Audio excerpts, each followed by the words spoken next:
saluda su amigo y contador José Antonio González Castro a estas charlas de fiscales entre amigos, en donde vamos a abordar lo que viene para el próximo año 2021, en donde, aparte del saludo, agradezco su confianza, el tiempo que se dieron para platiquemos aquí de lo que va a venir para el próximo año. Estamos transmitiendo en vivo y en directo en tiempo real, en donde también esperamos sus preguntas de lo que se vaya platicando en el transcurso de este tiempo que tengamos designado para ustedes, en donde vamos a platicar lo que hoy por hoy ya tiene varios filtros. Me explico. Por un lado, hay que recordar que el día 8 de septiembre del año en curso se presenta el paquete económico por parte del Ejecutivo Federal, donde viene precisamente lo que es los cambios en materia de ley del impuesto a la renta, ley del IVA, ley Código Fiscal de la Federación y desde luego la propuesta de la Ley de Ingresos de la Federación.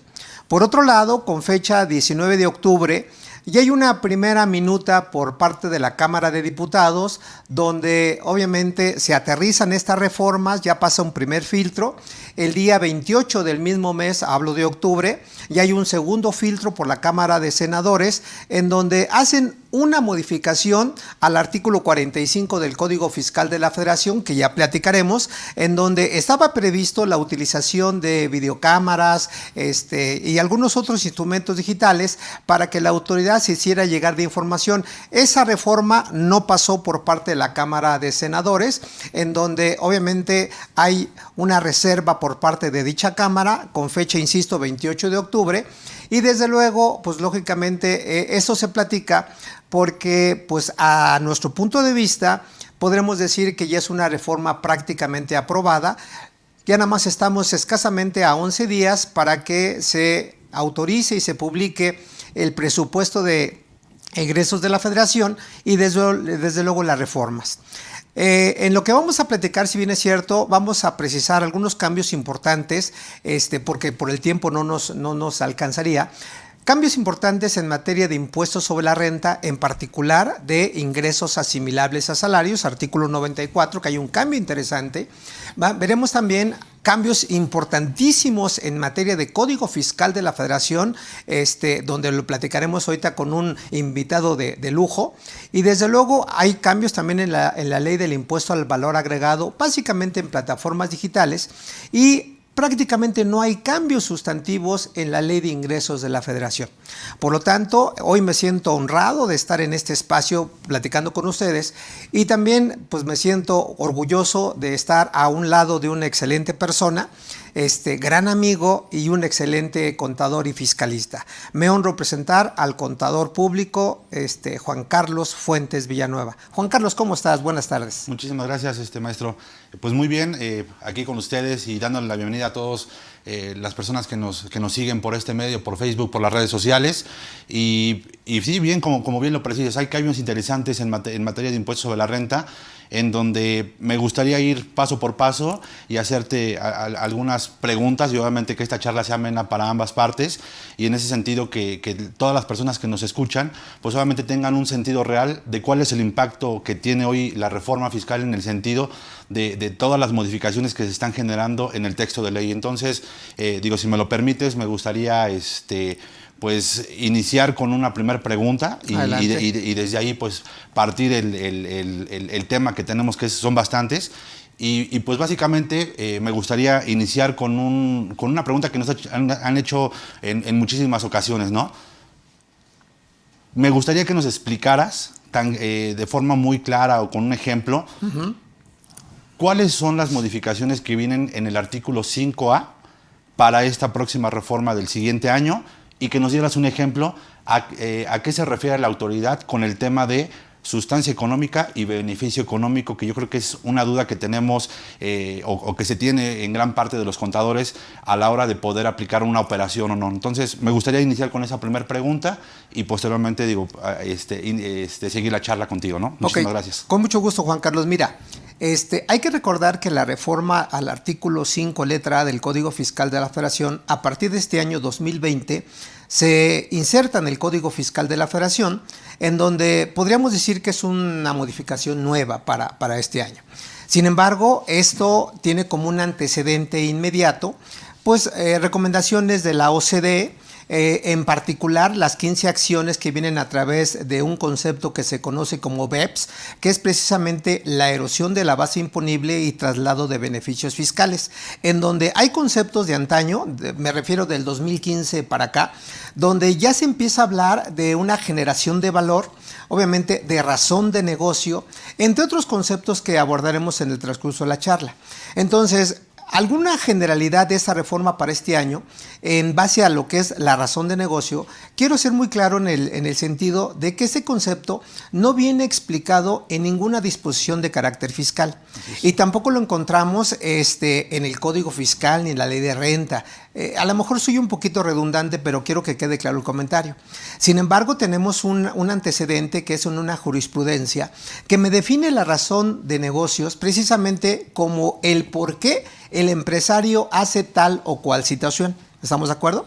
Que esa razón de negocios empata con lo que te decía ahorita, de que a través de las recomendaciones de la OCDE, en donde debe de haber una generación de valor, hoy el artículo 5, letra A, establece un binomio fiscal bien importante que dice que la razón de negocios, si bien es cierto, debe generar un beneficio económico, ¿de acuerdo?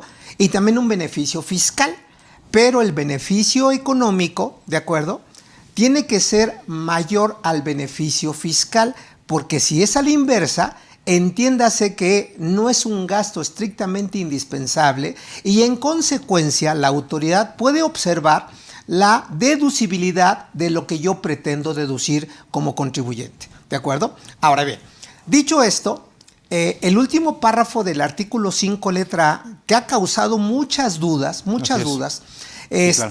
hace una mención muy precisa cuando menciona de que, si bien es cierto, el efecto fiscal derivado de la razón de negocio, ¿de acuerdo?, no puede generar consecuencias de tipo penal, ¿de acuerdo? Y yo me he dado a la tarea de investigar, de escuchar puntos de vista, en donde algunos abogados coinciden, en donde con esa precisión, obviamente ellos pueden interponer un recurso administrativo y desde luego dice, no puede tener consecuencias penales. Pero eso está mal entendido, Juan Carlos. ¿Por qué razón? Porque hoy en la exposición de motivos para la reforma a este artículo 5, letra A, viene una precisión importante que dice, si bien es cierto, la esencia del artículo 5, letra A, es desde luego abordar la parte, digamos, administrativa fiscal en materia de contribuciones, accesorios, multas. ¿Me expliqué? Esa es la esencia del 5, letra A, dándole una materialidad como tal, ¿de acuerdo? Sin embargo, no se modifica la redacción y sigue vigente para el próximo año 2021 la precisión que el efecto fiscal, ¿de acuerdo?, no puede generar consecuencias de tipo penal. Pero aquí viene la parte importante, donde, insisto, la exposición de motivos menciona de manera precisa, si bien es cierto, no genera consecuencias penales, siempre y cuando el contribuyente no cometa un delito fiscal. Así es. ¿Estamos de acuerdo? Porque si comete un delito fiscal, ¿de acuerdo?, aun y cuando hay una razón de negocios, la autoridad va a perseguir, obviamente, el delito en materia fiscal. Así es. Y puede llegar a la cuestión de tipo penal. Entonces, mucho cuidado con esa precisión. O sea, no hay una reforma o no hay una modificación tal cual a ese último párrafo. Pero regresando a tu pregunta, Juan Carlos, ¿cómo entender el beneficio económico y el beneficio fiscal? ¿Estamos de acuerdo? Así es. Vean, si ustedes provocan una deducción, la que se les venga a la mente, estimados amigos, colegas, compañeros, Juan Carlos, podemos hablar de gastos, podemos hablar de deducción de inversiones, podemos hablar de costo de ventas, entre muchas otras situaciones deducibles, en donde, por ejemplo, un concepto que a mí me gusta es deducción de pagos anticipados. Hablo del último párrafo del artículo 25 de la Ley del Impuesto a la Renta. Lo que te suene pagado por anticipado, sí. Rentas pagadas por anticipado, publicidad pagada por anticipado, regalías pagadas por anticipado. Aquí es importante el comentario, porque si bien es cierto los pagos por anticipado, dando por entendido que hay flujo de efectivo, de que hay una razón de negocios, de que hay un CFDI, ¿de acuerdo? Claro. La deducción del pago anticipado, ese es el beneficio fiscal. ¿Estamos de acuerdo? Vamos a pensar que tú tienes publicidad pagada por anticipado de $1,000,000. ¿Estamos de acuerdo? Sí. Entonces, ese $1,000,000, ¿de acuerdo?, si bien es cierto, es el beneficio fiscal.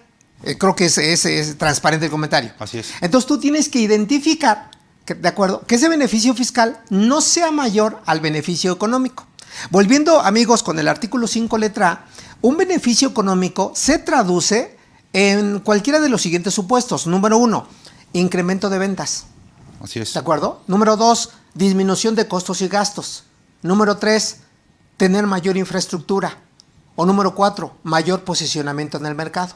Vamos a relacionarlo con las ventas porque es publicidad. La publicidad, por claro. lo tanto, si deduces hoy el $1,000,000 de publicidad, ¿de acuerdo?, que vamos a pensar que se va a devengar en un año, tenemos que comparar ese millón deducible con cuánto incrementa tu venta. Si la venta se incrementa en menos del $1,000,000, el beneficio fiscal es mayor al beneficio económico. En consecuencia, no tiene razón de negocios, no es un gasto estrictamente indispensable y en consecuencia la autoridad lo puede considerar como no deducible. ¿Qué tiene que darse en ese supuesto, Juan Carlos? Que el beneficio, obviamente económico, es decir, el incremento de ventas, sea mayor a $1,000,000. Claro. No sé si queda claro, Juan Carlos. Desde mi punto de vista, sí, y retomando justamente uno de los conceptos que tú comentas precisamente en alguno de tus cursos, es el relacionar, desde mi punto de vista, y obviamente compartimos esa parte, el ingreso con los gastos y cuál va a ser el impacto que voy a tener, como ya lo mencionaste, Claro, directamente con el ingreso, ¿no? O sea, no puedo tener un gasto directamente que debe ser proporcional al ingreso que voy teniendo de manera regular en mi empresa. Entonces, yo creo que queda muy claro el concepto que tú acabas de mencionar hace un momento, y justamente yo creo que parte de las recomendaciones que hoy damos a la mayoría de las personas que están participando en esa plática, pues sería justamente eso, ¿no? Llevar un control realmente, ver que todos los gastos sean estrictamente indispensables e identificarlos y relacionarlos con el propio ingreso, que yo creo que nos podría facilitar de cierta manera en cualquier tema de revisión, tener esa identificación de gastos. claro. Ahora, nada más quiero precisar para nuestros amigos que nos están hoy viendo en sus casas, en sus oficinas, Juan Carlos, algo que también podría considerar como una situación, digamos, mal entendida. La razón de negocios, y según la exposición de motivos de la Reforma 2020, me dice que no es el único a definir si es deducible o no. Claro. Recuérdate que hay otro tipo de requisitos en materia fiscal, por ejemplo, que el gasto sea estrictamente indispensable, Así es. que esté debidamente registrado en contabilidad, hablo de las normas de información financiera, Sí. que se pague a través del sistema financiero, que también ya es algo que debemos manejar, que se cuente con el CFDI con requisitos fiscales, ¿me explico?, entre otros conceptos. De tal manera de que también hay que puntualizar que debe de tener el contribuyente muy presente de que al entender que está debidamente registrado en contabilidad, pues debe de aplicar las normas de información financiera en su integridad, en su contexto general. ¿Por qué menciono esto y cierro el comentario, Juan Carlos? Porque en materia de normas de información financiera, y tú lo acabas de parafrasear, tienes que relacionar el costo, ¿de acuerdo?, y el gasto con el ingreso, ¿de acuerdo? Sí. Porque si no hay esa simetría, ¿de acuerdo?, pues se podría entender que no se apega a las normas de información financiera y por esa línea la autoridad también lo puede observar. ¿Y cuál es la consecuencia, Juan Carlos? Que la autoridad las deducciones las desecha y al no ser deducibles el IVA no es acreditable y lógicamente el efecto fiscal y financiero es muy gravoso. Sí, sí, ¿Están claro. estamos de Así acuerdo? es. Sí, ¿De acuerdo? completamente de acuerdo. Y si me lo permite ya nada más el comentario, justamente debemos de tener sustancia y tenemos de tener consistencia en los registros contables conforme lo vamos haciendo de manera mensual. ¿Por qué? Porque al final, si yo registro de manera distinta una u otra forma, pues evidentemente voy a caer en ese supuesto que tú bien comentas, ¿no? Que Claro. no van a ser deducibles y que no van a ser acreditables en determinado momento. Entonces, digo, pues yo creo que quedó de alguna manera clara la parte. Digo, yo más adelante van a venir algunas preguntas por parte de todas las personas que nos siguen por medio de redes sociales y evidentemente creo yo que queda pues atendida esta duda que muchas veces nos preguntan y nos consultan, Claro. ¿no? Entonces, qué mejor que tú, que eres el maestro en ese sentido, Gracias. que nos pudieras apoyar con esa duda. Bueno, ¿no? mira, Juan Carlos, para retomar un poquito la propuesta de reformas para el próximo año 2021, yo quisiera preguntarte, de acuerdo a tu experiencia, ¿cómo ves de manera integral la reforma fiscal para el próximo año? ¿de acuerdo? En donde ya precisaremos algunos cambios en particular en renta, en código y demás. Pero ¿cómo tú la ves? ¿Es buena, es mala, le beneficia al contribuyente, le perjudica, les da más elementos a la autoridad para que nos fiscalice? ¿Cuál sería tu percepción, Juan Carlos? Pues mira, yo creo que una de los ejes, como bien lo menciona, justamente la exposición de motivos, y yo creo que en ese sentido va todos los cambios que está haciendo la propuesta de ley, de las modificaciones que se están realizando, pues básicamente es combatir el tema de la ilusión fiscal, eficientar el tema de las contribuciones, o sea, de cómo va a recaudar el SAT, cómo va a ser la recaudación de todos los contribuyentes, y la otra, poder tener una cultura de contribución hacia obviamente a todas las personas que estamos obligados a contribuir al gasto público. Entonces, en ese sentido, sí creo que el eje de esta reforma viene fuerte en cuestión de fiscalización, porque yo creo que algo que comentó desde que inició el proceso de este presidente fue una de las situaciones que dijo: ni aumento ni nuevos impuestos. Okay. Y yo creo que sí ha cumplido en ese sentido. Sin embargo, yo creo que el tema de la recaudación, y ya lo veíamos venir desde hace un par de años antes, que con todos los cambios y con toda la parte de la infraestructura que tenían en cuestión de medios digitales y la facturación electrónica, íbamos a llegar a este punto en donde prácticamente las revisiones, simplemente con un clic o con un indicador, iban a llegar ciertas cuestiones a decirte: oye, ¿sabes qué? No estás tributando de manera correcta, no estás haciendo las cosas de manera correcta. Entonces yo creo que en ese sentido, hoy el tema de esta reforma viene en el sentido de recaudar más, pero por medio de la fiscalización y de evitar el tema de la ilusión fiscal.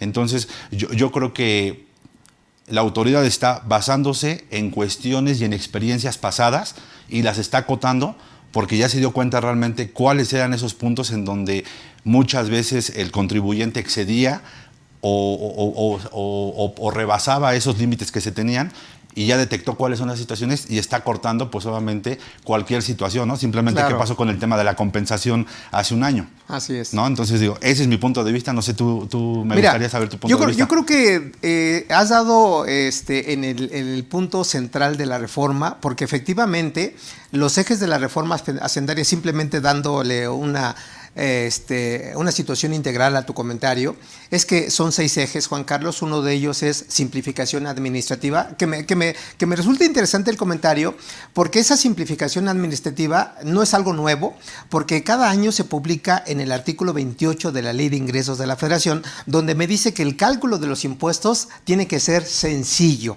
y asequible.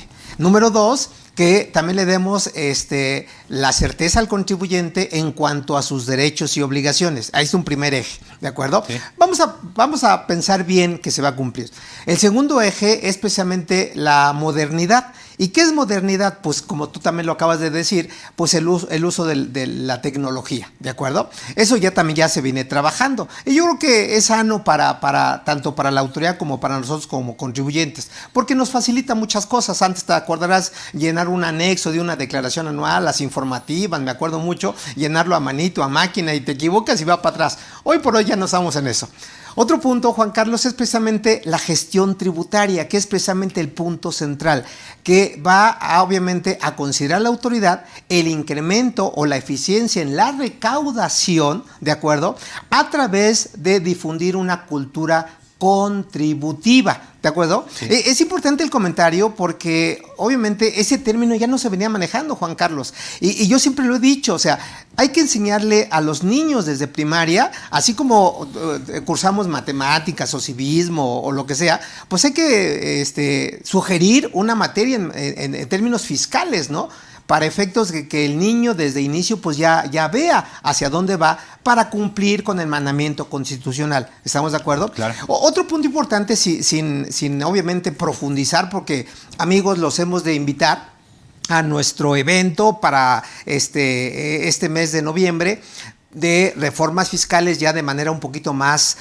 en extenso, en donde vamos a precisar ya, igual invitamos a Juan Carlos, de todos los cambios de manera precisa. Pero volviendo, Juan Carlos, algo que a mí me llama dentro de los ejes de la reforma fiscal para el próximo año, el concepto que se llama precisamente que la autoridad va a provocar, obviamente, evitar la evasión fiscal y la elusión fiscal.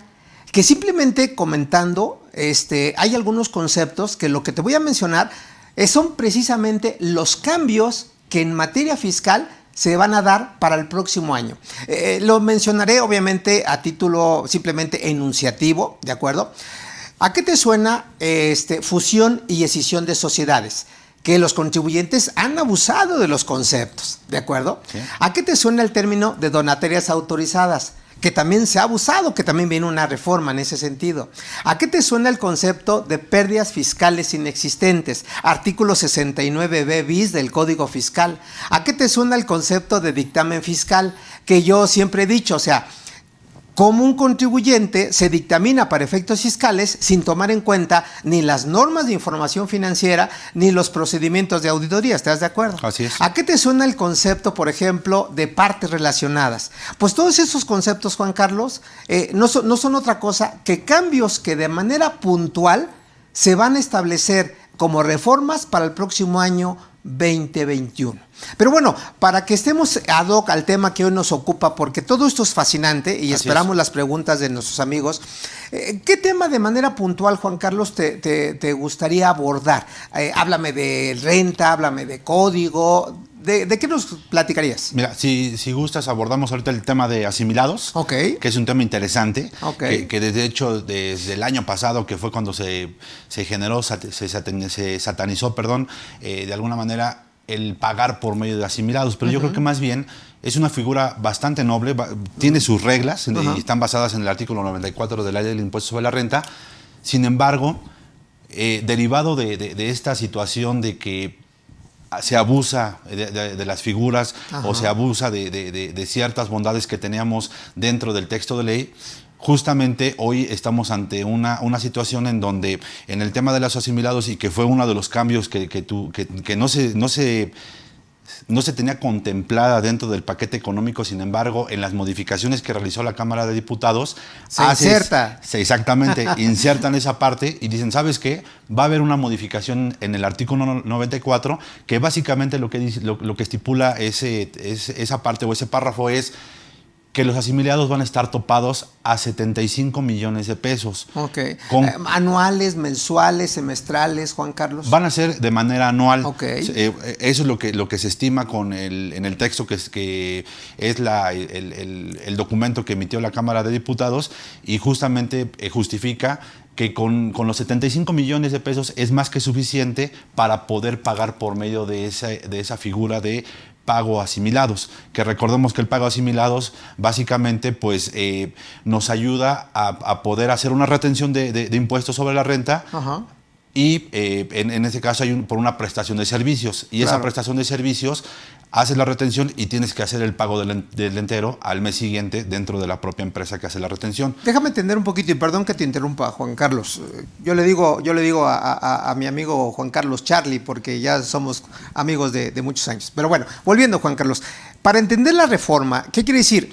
Que las personas físicas que cobran por asimilables a salarios pueden cobrar para el próximo año hasta 75 millones de pesos bajo esa estructura, digamos. Así es, hasta 75 millones, y en caso de que se exceda los 75 millones, lo que prevé la autoridad es de que tributen dentro del título cuarto, que en este sentido lo que hace el título cuarto es que puede ser pagado por honorarios o puede ser pagado por medio de una actividad empresarial, el diferencial de los 75 millones de pesos. ¿A qué me refiero? A que a partir de 75 millones, un centavo, ya estaríamos generando el pago provisional al mes siguiente en IVA y en impuestos sobre la renta y en ese sentido tendríamos que estar haciendo ya las declaraciones de manera provisional y el comentario iría encaminado a que en la declaración anual tendríamos que acumular tanto los ingresos por medio de asimilados como los ingresos por medio de la figura que te comento. ¿No? ¿Qué quiere decir, Juan Carlos, para que todo esto quede lo mejor posible, lo más claro posible? De que si yo cobrara a partir del año 2021 75 millones un peso, la persona física que cobraría el ingreso ya pagaría el impuesto conforme al capítulo segundo del título cuarto, es decir, por honorarios o por actividad empresarial, pero el pago ya sería directo a través de la persona física. ¿Es claro el comentario? Así es correcto. Es correcto y obviamente se considerarían en la declaración anual de igual forma tanto las retenciones que te efectuó la persona que necesita la prestación de servicios y se consideran los pagos provisionales a partir de que se exceden esos 75 millones de pesos. Para que nuestros amigos que nos hacen favor de vernos el día de hoy, aunque no es un tema de reforma, Juan Carlos, yo te quisiera preguntar si fueras un poquito generoso con tus conocimientos.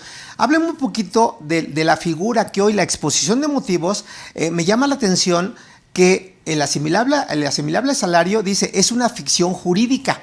Porque ninguna normatividad, ya hablo del Código Civil o del Código de Mercantil o ley de renta, el Código Fiscal, define lo que es un asimilable salario, ¿estás de acuerdo? Así es. Y eso viene, si no mal recuerdo, desde 1980, ¿de acuerdo? Así es. Ahora, ¿por qué te menciono esto? Porque también en la jerga fiscal, muchos como que nos confundimos en donde hago una lluvia de ideas y a ver si me ayudas. El asimilable salario ¿tiene algún beneficio de tipo laboral? Déjame externar mis inquietudes. ¿El asimilable a salarios es sujeto del Seguro Social? No. Insisto. ¿El asimilable a salarios es causante de IVA?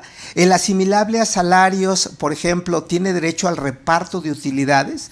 ¿El asimilable a salarios tiene que dar el CFD y la persona física? La persona que le paga, ¿cómo se le llamaría? Patrón, prestatario, cliente. Hablemos un poquito de eso. Insisto, aunque no es la reforma como tal, ya lo precisaste clarísimamente. Claro. Más de 75 millones de pesos. Hablo, amigos, de la fracción cuarta, 5 y sexta del artículo 94, que básicamente son honorarios que se asimilan a salario de manera obligatoria o de manera opcional, y la fracción sexta de actividades empresariales que de manera opcional se asimilan a salarios. ¿Estamos de acuerdo, Juan Carlos? Entonces, hazme un recorrido de las preguntas que externe ahorita. Pues mira, básicamente en el tema de asimilados no hay relación laboral, que eso es parte de las bondades que da esta figura. Yo les llamo figuras porque al final son figuras que tenemos para poder hacer una remuneración, un pago principalmente, pago por una prestación de servicios, que es tal y como estipula el artículo 94. Pero precisando, prestación de servicios, agrego, ¿independientes o subordinados, Juan Independientes. Carlos? Independientes. Así es. Eso es muy claro, Juan Carlos, para que nuestros amigos no se confundan. Claro. ¿De acuerdo? Entonces, si son independientes, ¿qué disposición lo reglamentaría? ¿El Código Civil o la Ley Federal del Trabajo? Código Civil. El Código Civil. Así es. Y en ese orden de ideas, yo preguntaba, ¿tendría algún beneficio de tipo laboral, sí o no? Ninguno. Ninguno. Así es. Ninguno. Sí.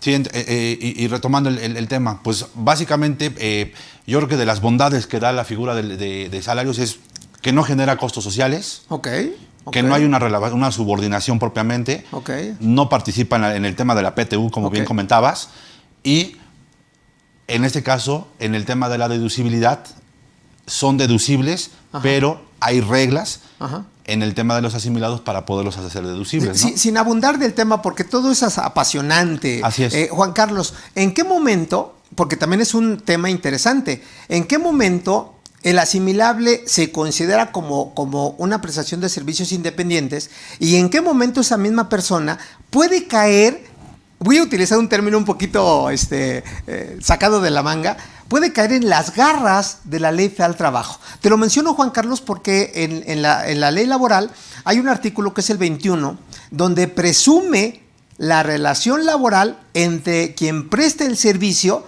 y no habla de subordinación, simplemente prestación de servicios, y quien lo recibe. Podemos caer en esa presunción y el Seguro Social puede afilar sus uñas y decir, tú, Juan Carlos, que cobras por asimilable, para mí no eres asimilable, eres trabajador. Así es. ¿Qué tendríamos que cuidar en ese punto? Aunque no es el tema, que quede claro. Sí, pues yo creo que uno de los puntos, desde mi punto, ahora que redundando un poquito, desde mi punto de vista sería que no rebasemos o que la persona que nos está prestando el servicio no rebase más del 50% de los ingresos que está percibiendo directamente del prestatario, ¿no? Okay. Como tal. Yo creo que en ese sentido es algo que debemos de cuidar y que esa persona que le estamos pagando por medio de asimilados también tenga otros prestatarios que le estén pagando por la misma figura. Claro, claro. Está bien. Mis estimados amigos, colegas, abogados que nos sintonizan, yo quisiera, para darle un poquito de diversidad a los temas de la reforma 2021, ya el contador Juan Carlos nos hizo favor de explicarnos una reforma en materia de impuesto a la renta, artículo 94.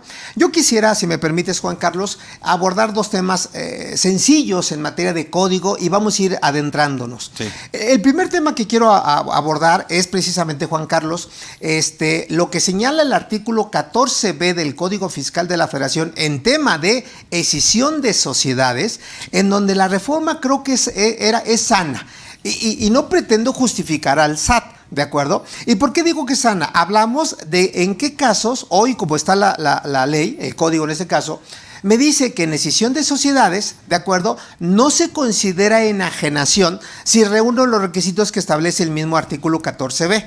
Sin embargo, la autoridad se percató de que obviamente al escindirse una empresa, entiéndase escisión, obviamente desmembrar la empresa o un todo en pedacitos, digo, a lo mejor soy muy obvio, Juan Carlos, pero decían que las empresas que desaparecían trasladaban algunos bienes o capital que no existía. ¿Estamos de acuerdo? Así es. Entonces, ¿la reforma en qué consiste? Que es muy clara la redacción cuando se menciona, si tú, empresa que desapareces derivada de la escisión, pues lógicamente trasladas un bien o un capital que no existía antes de la fusión, se entiende que es enajenación y en consecuencia pago de impuesto a la renta. Sí, claro. ¿Cómo ves esa reforma, Juan Carlos? Pues yo creo que bastante transparente porque justamente se prestaba a eso, ¿no? A que en el momento en que hacías la separación propiamente de la empresa, y lo llamo de esa forma porque es básicamente la decisión, la separación de la sociedad, es justamente pasaba eso, ¿no? Decían, oye, ¿sabes qué? Pues intégrale ahí para que puedas transmitirle a la nueva sociedad pues los bienes y no pagar impuestos, cuando realmente se tendría que pagar un tributo por los bienes que se le estarían otorgando a esa nueva sociedad. Totalmente de acuerdo. ¿No? Entonces yo creo que en ese sentido se ataca uno de los puntos medulares de los ejes de la reforma. Precisamente para evitar la simulación, obviamente la evasión fiscal, la elusión de impuestos y demás. Otra reforma, Juan Carlos, que también creo que era necesaria, y repito, Juan Carlos, amigos, no consideren que estoy justificando al SAT. Simplemente yo siempre en alguna de mis ponencias les decía, las reformas creo que las provocamos los mismos contribuyentes porque abusamos, Juan Carlos. Pero bueno, otra reforma que también es importante comentar es en materia de devoluciones, ¿de acuerdo? Artículo 22 del Código Fiscal de la Federación, ¿de acuerdo? Que no está por demás decirte de que cuando un contribuyente solicita una devolución, la autoridad puede ejercer alguna facultad para dictaminar ex professo la devolución, para verificar si cumple los requisitos y demás tramitología. Pero aquí voy con el comentario, que la reforma para el próximo año identifica lo siguiente en materia de devoluciones y me dice que se tendrá por no presentada la solicitud de devolución y desde luego no está por demás decirte que no te van a dar, no se le va a dar trámite cuando el contribuyente no esté localizado. Así es. ¿De acuerdo? No localizable, que es un tema diferente. Es decir, simplemente el contribuyente en ningún lado se le localiza. ¿Estamos de acuerdo? Entonces, en ese orden de ideas, la autoridad va a desistir de devolver ese dinero como si no se hubiera hecho el trámite. Y segundo, por eso la importancia del domicilio fiscal, de que cuando la autoridad quiere verificar el domicilio fiscal, no se cuentan con los requisitos de ser domicilio fiscal o simplemente no se encuentra el contribuyente y es otra de las causales precisamente para que la autoridad no te devuelva los saldos a favor. Y en ese orden de ideas, Juan Carlos, también hay una reforma al artículo 22D del mismo código, donde me dice, y creo que también es en base a la simplificación administrativa, de que si el contribuyente solicita de manera recurrente saldos a favor, por ejemplo IVA, de una misma contribución, entiéndase que la autoridad puede hacer una sola resolución por la suma de todas las solicitudes de devolución. Así es. Y con eso va a simplificar la tramitología, los tiempos, etcétera, etcétera. ¿Estás de acuerdo? Sí, completamente de acuerdo. Adicional a lo que acabas de comentar, dentro de la propia reforma también establece que el SAT no tomará como un acto para poder reclamar posteriormente o iniciar y reclamar posteriormente a partir de ese acto el periodo que tiene de prescripción el propio saldo a favor, ¿no? Entonces, ese es importante porque muchas veces lo que hacían es, oye, mete la devolución, solicítala y se reactiva y tienes un periodo más de 5 años para poder hacer la solicitud del saldo a favor. Entonces, es también de las precisiones que hoy en el tema de la reforma se está notificando y obviamente se está dando a conocer. Ok, oye, entonces vamos jugando, me está gustando la charla. Oye, Juan Carlos, entonces ya hablé yo de los cambios en materia de escisión de sociedades, artículo 14b del Código, en materia de devoluciones, artículo 22 y 22d del Código Fiscal de la Federación. Tú nos hiciste favor de platicar cambios en materia de asimilables a salarios, 94 de la Ley de Renta. ¿Qué otro tema te gustaría compartir con nuestra audiencia, Juan Carlos? Pues mira, yo creo que básicamente y dentro del spot que realizamos, tocar el tema de la contabilidad, yo creo que eso es importante. Hace poquito hice un artículo justamente y fue un poco criticado porque me decían, bueno, oye, vienes a descubrir el hilo negro donde dices que los libros corporativos pues son parte de la contabilidad, como no, eso ya lo sabemos. Claro. Pues sí, evidentemente es algo que se sabe de bastante tiempo. Sin embargo, a lo que yo me refiero con actualizar los libros corporativos, y es algo que hoy no se hace y una contingencia interesante y que nos puede generar tanto multas como revisiones por parte de la autoridad, justamente son situaciones en donde ese artículo 30 que habla del tema de la contabilidad establece que ya nos van a pedir a un periodo determinado resguardar la propia contabilidad. Okay. Y en ese mismo orden de ideas van a precisar justamente que documentos muy precisos para saber el origen de ciertos saldos van a querer que los resguardemos sí o sí, independientemente del tiempo que vaya a estipular, que establece que van a ser en reglas de carácter general. Entonces, básicamente aquí a lo que me refiero es, a hacer el resguardo de estados de cuenta, que es lo que nos está requiriendo en la exposición de motivos. 2, darle materialidad, porque así lo requiere por parte de los socios a los aumentos, disminuciones. Te son un poquito y me gustaría ahí que me ayudaras con tus comentarios, en el sentido de que hay empresas que no decretan dividendos, hay empresas que no hacen acta de asamblea de manera anual. Sin embargo, como dices, oye, ¿cómo viven los socios si no obtienen un rendimiento de manera anual y no tienen actualizados los libros corporativos? Entonces, digo, sí me gustaría saber tu punto de vista al respecto. Claro. Mira, Juan Carlos, yo creo que el tema en sí es apasionante. Déjame comentarte precisamente con la intención de ser generosos con nuestros colegas que nos están escuchando en este día que estamos platicando, recordando amigos, estamos platicando de algunos temas importantes, claves de la reforma fiscal para el próximo año 2021. Entonces, Juan Carlos platicaba de que hay cambios en materia contable. Entonces, quiero parafrasear, Juan Carlos, o retomar algunas ideas. Primer punto. Cuando hablemos de contabilidad, no hay que perder de vista 3 artículos que son los ejes. Artículo 28, que te establece la obligación de quién tiene que llevar la contabilidad. De ahí se deriva la famosa fracción cuarta, donde tenemos que subir la contabilidad electrónica, que obligación que hoy por hoy sigue vigente, ¿estás de acuerdo? Sí. Otro artículo que es el artículo 30, donde dice de manera general que la contabilidad se tiene que guardar de entrada 5 años, ¿estás de acuerdo? Sin embargo, el mismo artículo 30, Juan Carlos, establece que en los siguientes conceptos, ¿de acuerdo?, se tiene que guardar la contabilidad por todo el tiempo que subsista la empresa. ¿De qué documento estoy hablando? Básicamente de declaraciones provisionales, declaraciones definitivas y declaraciones anuales. Creo que es lógico pensar eso. Sí, claro. Otro punto de lo que son actas constitutivas, ¿de acuerdo?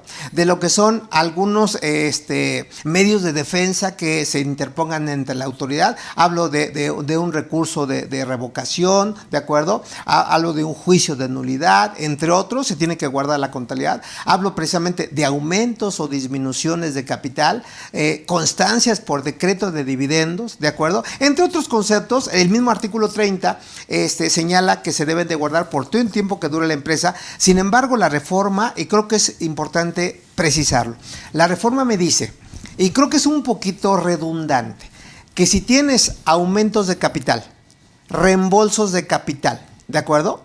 Si tienes, por ejemplo, decreto de utilidades o dividendos, si tienes, por ejemplo, cuenta de capital de aportación, la famosa CUCA, Juan Carlos, si tienes cuenta de utilidad fiscal neta, Juan Carlos, la CUFIN, ¿estás de acuerdo? Y si tienes un concepto que a lo mejor no es familiar para muchos de nosotros, remesas de capital, que es finalmente cuando hay flujo de efectivo, de recursos del extranjero a México o de México al extranjero. Bueno, pues esos 4 o 5 conceptos que acabo de mencionar ya forman parte de la contabilidad y se tiene que conservar por el tiempo que establece la misma norma. ¿Estás de acuerdo? Así es. Y eso me lleva, y si me permites, Juan Carlos, y también con el permiso de la audiencia, eso me lleva a una reforma, Juan Carlos, del Código Fiscal de la Federación en su artículo 27. Ese artículo 27 para este año también tuvo cambios formidables, en donde de manera general ese artículo 27 se divide en 4 apartados, ¿de acuerdo? El primer apartado, obligaciones generales de los contribuyentes. Segundo apartado, obligaciones específicas de los contribuyentes. Tercer apartado, facultades de la autoridad fiscal. Y el último apartado, casos particulares. Ahora, ¿por qué te lo menciono, Juan Carlos? Sí. Porque hay cambios muy puntuales para el próximo año que nuestros amigos deben de saber, deben de conocer, Juan Carlos. Primer punto, cuando tú hagas algún trámite ante el RFC, primer cambio. Así es. En materia de identidad, domicilio y situación fiscal del contribuyente, es obligación, obviamente, tener esos 3 elementos a disposición del SAT. Y vean lo que estoy diciendo, identidad, ¿de acuerdo? Domicilio y la situación fiscal del contribuyente. ¿Estamos de acuerdo? Es obligación. Primera precisión. Así es. Segunda precisión, Juan Carlos, que podríamos decir que otra vez es algo que ya se venía a venir, pero hoy no estaba escrito. Tú recuerdas que en materia, por ejemplo, de personas morales, y que tuvo mucho auge en el mes de junio, donde teníamos que hacer una serie de modificaciones de los socios. ¿Estás de acuerdo? Sí. Presentar un anexo, un aviso ante el SAT. Bueno, pues la reforma del 27, ¿en qué consiste, Juan Carlos? Me dice de que la obligación per se de las personas morales es cuando los socios haya modificación en materia de que unos se van, unos se entran, yo debo de avisarle al SAT el nombre y el RFC de los socios. Que eso, como tú bien apuntas, debe de estar plasmado en un acta de asamblea extraordinaria en los términos del artículo 182 de la Ley General de Sociedades Mercantiles. Hasta ahí las cosas bien. Sin embargo, ¿qué dice la reforma en este caso? De que pueden haber otras personas, Juan Carlos, que no sean socios, pero que realicen actividades semejantes a los socios. Y sorpresa, Juan Carlos, esas personas también se tienen que manifestar ante el RFC. Por ejemplo, vamos a pensar de que Juan Carlos es socio, ¿de acuerdo? Y vamos a poner otro nombre, Francisco es socio. Okay. Pero José Antonio no es socio, ¿de acuerdo? Pero José Antonio toma decisiones igual que Juan Carlos. Está en las juntas de asamblea igual que Juan Carlos, igual que Francisco. ¿Estamos de acuerdo? Sí. Entonces, ¿qué se tiene que hacer por parte de la persona moral? Que José Antonio esté registrado en el SAT dándole su nombre y su RFC para que la autoridad sepa quién conforma, quién toma decisiones, quién ejerce control en la empresa. Okay. ¿Estamos de acuerdo? Entonces, por ahí vienen los cambios en materia del RFC. Entonces, estimados amigos, no den nada por hecho, porque hay que establecer, como siempre lo hemos dicho, Juan Carlos, un programa de cumplimiento en todos los escenarios. ¿Estamos de acuerdo? Sí, claro. Bien. ¿Qué otro tema te gustaría abordar, Juan Carlos? Ya platicamos de la contabilidad, que se sube la CUCA, la CUFIN y todo eso, que ya forma parte de la contabilidad y demás. ¿Qué otro tema crees que es interesante? Yo creo que vienen dos puntos interesantes. Ajá. Y me gustaría que tú, mejor que nadie, que eres experto en esta materia de impuestos sobre la renta, IVA, nos platiques un poquito. No me digas porque me la voy a creer. No, digo, ahora sí que bien diría, ¿no? Okay. Eres el Luis Miguel de las conferencias. Perfecto. Y así te conocemos, pero bueno, amigo. Me gustaría que retomar el tema en el artículo 29 y 29A del Código Fiscal de la Federación. Hablamos de los comprobantes fiscales, digitales. Exactamente. Tema obligado, Juan Carlos. Efectivamente. Okay. Que de hecho está interesante. Te voy a dar un punto de vista y me gustaría que nos apoyaras en dar cuáles son las reformas que vienen para el siguiente año. Ok. Y cuáles son, desde mi punto de vista ahorita, las complicaciones que tenemos actualmente, y no me vas a dejar mentir porque derivado de varias revisiones que hemos hecho a clientes, hoy una contingencia interesante que tienen los contribuyentes es que no tienen los complementos de pago de las facturas que emiten como PPD. Regla 2.7.1.32 y .35 respectivamente. Entonces, en ese sentido, particularmente lo que establecen estas reglas o estas situaciones de que te tienen que expedir por un CFDI los complementos de pago cuando se generan en PPD. Esos complementos de pago hoy no han llegado. ¿Por qué? Porque el proveedor no te emite el comprobante de pago porque se le olvida, porque no quiere, porque simplemente decide. N razones. ¿No? Sin embargo, hay una contingencia en materia de acreditamiento y en materia de deducibilidad desde mi punto de vista. ¿Cuáles son las recomendaciones que últimamente yo he dado en ese sentido?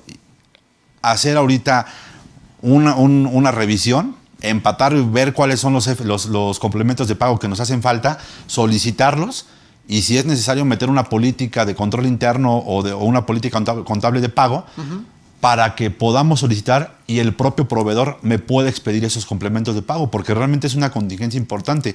Simplemente te pongo un número en 2 empresas que he revisado ahorita últimamente. El 60% de los gastos, que son como PPD, porque aparte por el tema de la contingencia, la mayoría quiere a plazo, no te pagan así de contado, ¿sabes qué? Genéramela en PUE, sino te la generan a plazo. Pues evidentemente la mayoría de los comprobantes, están como PPD.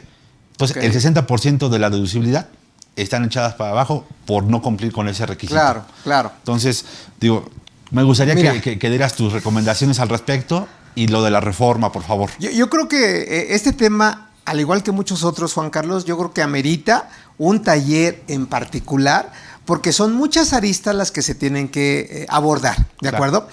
Sin ser muy analítico, pero creo que es obligado que nuestros amigos lo retomen o recuerden cuáles son las disposiciones que están alrededor del CFDI.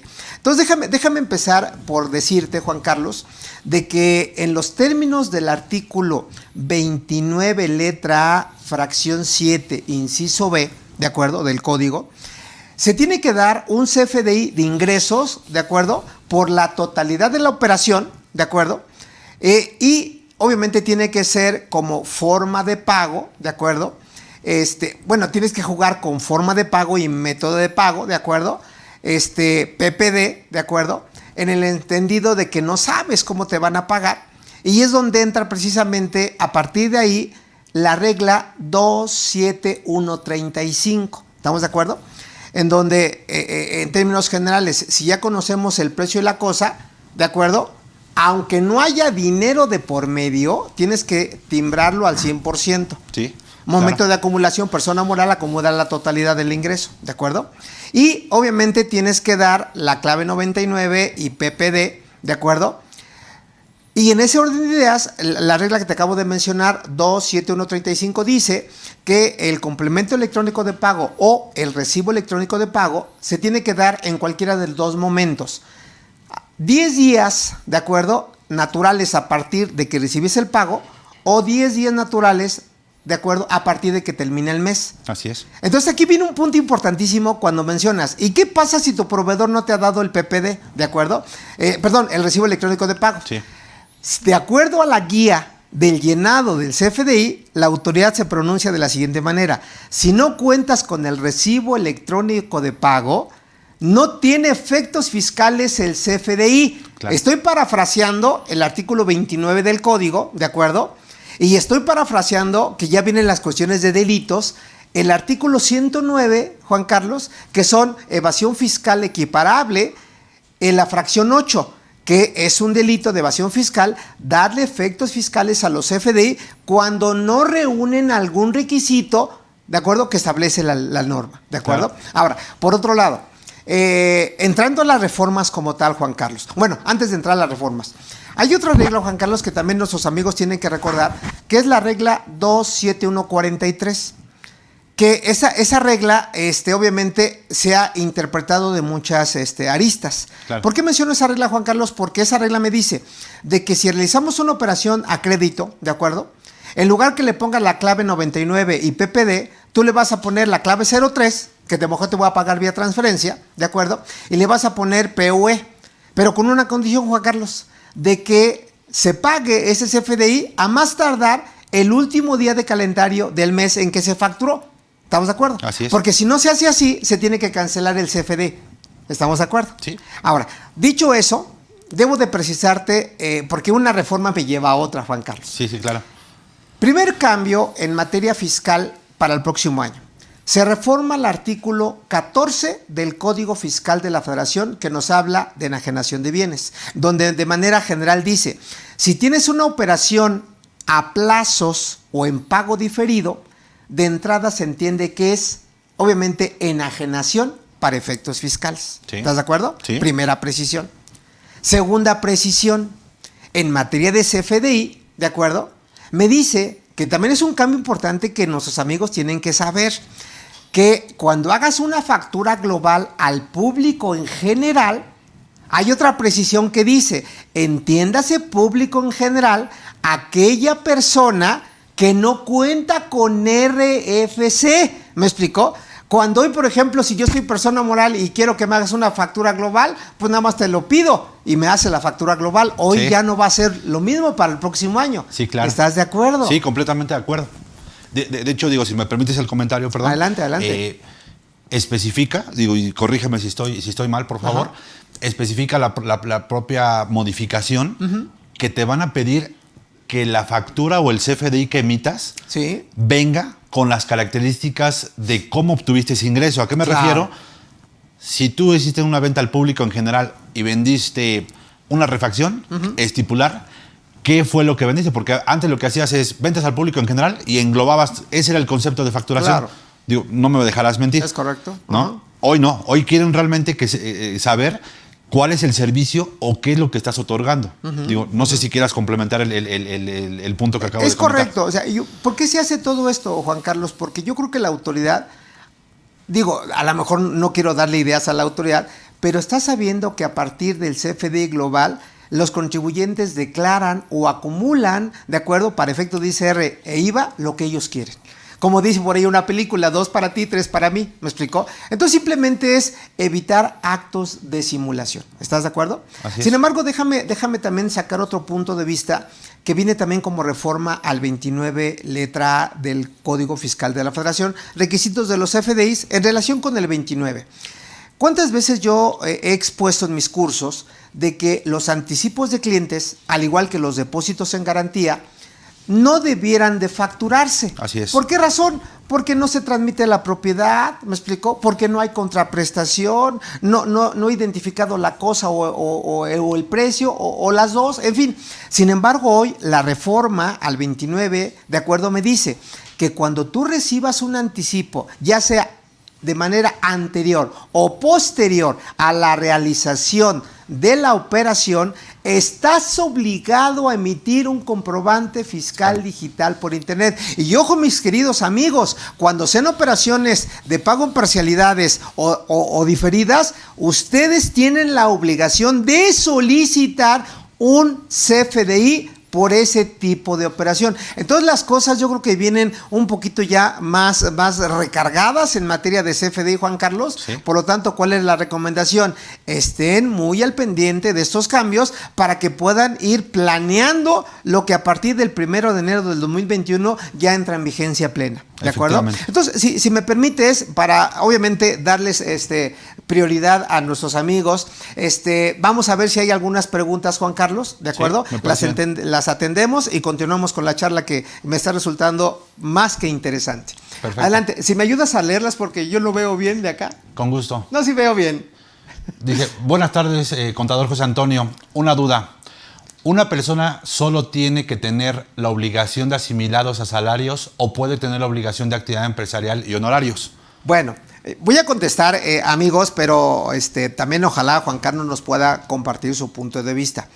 Hay que recordar de que a partir del próximo año, una persona puede tener hasta 75 millones de pesos por asimilables a salarios, que nada más por hacer el cálculo, el impuesto es poquito más de 26 millones de pesos de impuestos. Prácticamente el 35%, Juan Carlos, de manera directa, o sea, sí, que claro. es un buen fregadazo. Sí, claro. ¿Me explico? Así es. Entonces, voy a poner dos escenarios para la persona que me hizo favor de escribir. Entonces, puedo estar en asimilables a salarios el próximo año, ¿de acuerdo?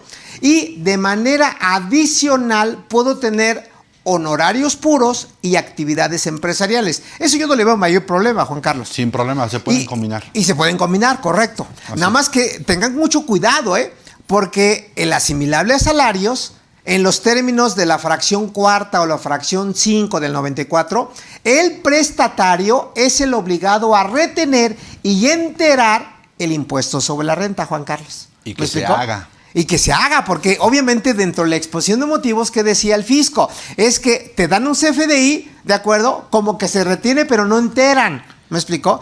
Y los prestatarios, así los ubica el fisco, son personas físicas o morales de difícil localización, ¿me explicó? Y el asimilable salario, al tener el CFDI, acumulan su declaración anual y por el efecto del acreditamiento, Juan Carlos, puede tener inclusive un saldo a favor. Sí. Saldo a favor, Juan Carlos, que la autoridad estaría obligada de inicio a devolverlo. A devolverlo. Pero en la práctica no lo hace.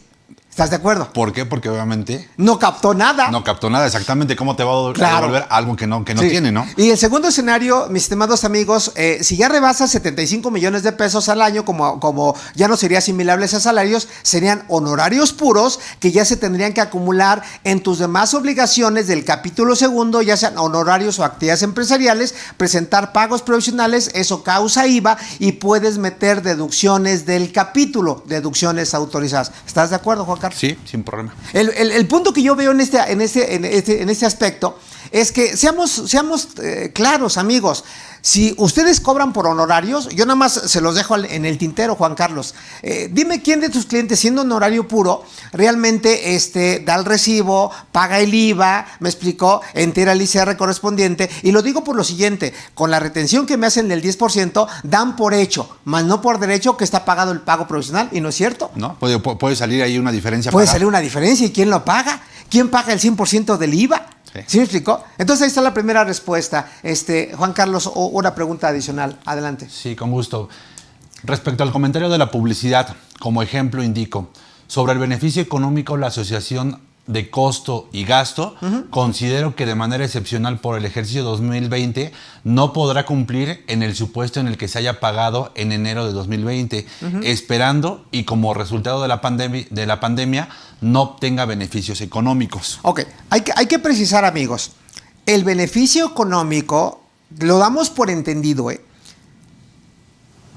no tiene que ser, comparado con el beneficio fiscal, no tiene que ser menor, o en otras palabras, el beneficio fiscal no tiene que ser mayor al beneficio económico, porque la deducibilidad se perdería, acreditando que no hay razón de negocios como un primer elemento, Juan Carlos. Así es. Y el segundo punto es que el beneficio económico, porque yo entiendo hoy que si tienes la publicidad, Juan Carlos, hoy la deduces, estamos Claro, de acuerdo. así es. Es más, cómprale en diciembre el $1,000,000 que ponía y la deduces sin problema. Así es. Pero ¿cómo tienes que acreditar tu amigo, amiga, contador que me preguntas? ¿Cómo tienes que acreditar el beneficio económico?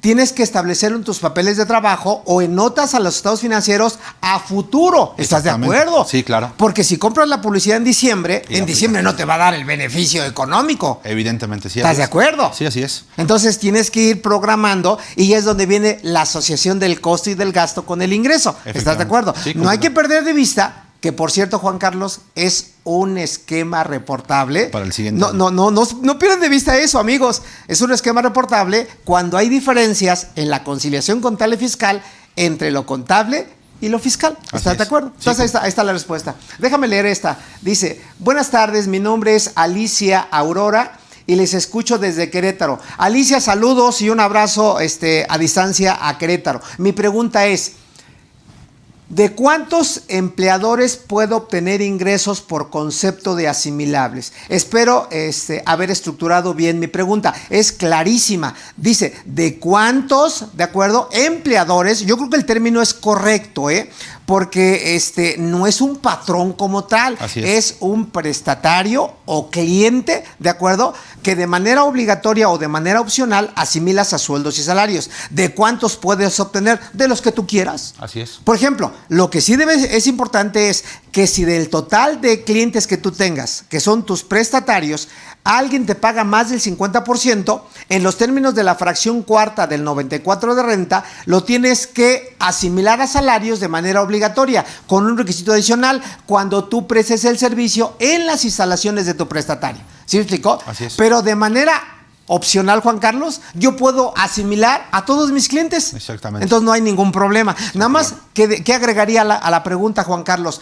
Ten mucho cuidado, mi estimada Alicia, no caer en una situación de simulación donde se pueda malinterpretar que los asimilas a salarios cuando en realidad pueden ser trabajadores. Cuidado con eso, Comentamos, Juan Carlos, artículo 21 de la Ley Federal del Trabajo, presunción de una relación de tipo laboral. ¿De acuerdo? Vamos a ver alguna otra pregunta. Y ya te dio sed, a lo mejor. Ya, a ver qué invitan acá. Sí, ¿verdad? Un tequilita, una agüita, un cafecito. O ya de perdiz un vinito, ¿no? Sí, exactamente. que lo vamos a degustar a su salud. Y mi querido ingeniero, si tienes alguna otra pregunta, de una vez la abordamos. Muchas gracias por el agüita y espero que sea, como diría Pedro Infante, de esa agüita que ataranta, Juan Carlos. Sí, ¿verdad? Amigo, bueno, pues aunque no estamos, estamos trabajando, pero vamos a brindar, Charlie. Salud y muchísimas gracias. Es un gusto estar aquí con el maestro, con José Antonio, con un gran amigo y es un gusto compartir escenario con él. Bueno, pues doble gusto para mí, Juan Carlos, muchísimas porque gracias, yo siempre dije, el alumno tiene que superar al profesor, ¿de acuerdo? Sí. Vamos a ver si hay otra pregunta al respecto. Bueno, acá hay una pregunta interesante que dice, ¿cómo defenderse de temas de EFOS cuando no sabemos si el otro contribuyente está realmente cumpliendo? ¿De acuerdo? Bueno, déjenme, dicen, refrescar la garganta. Sí, adelante. Que yo creo que esa pregunta básicamente, digo, si me permites el comentario. Adelante.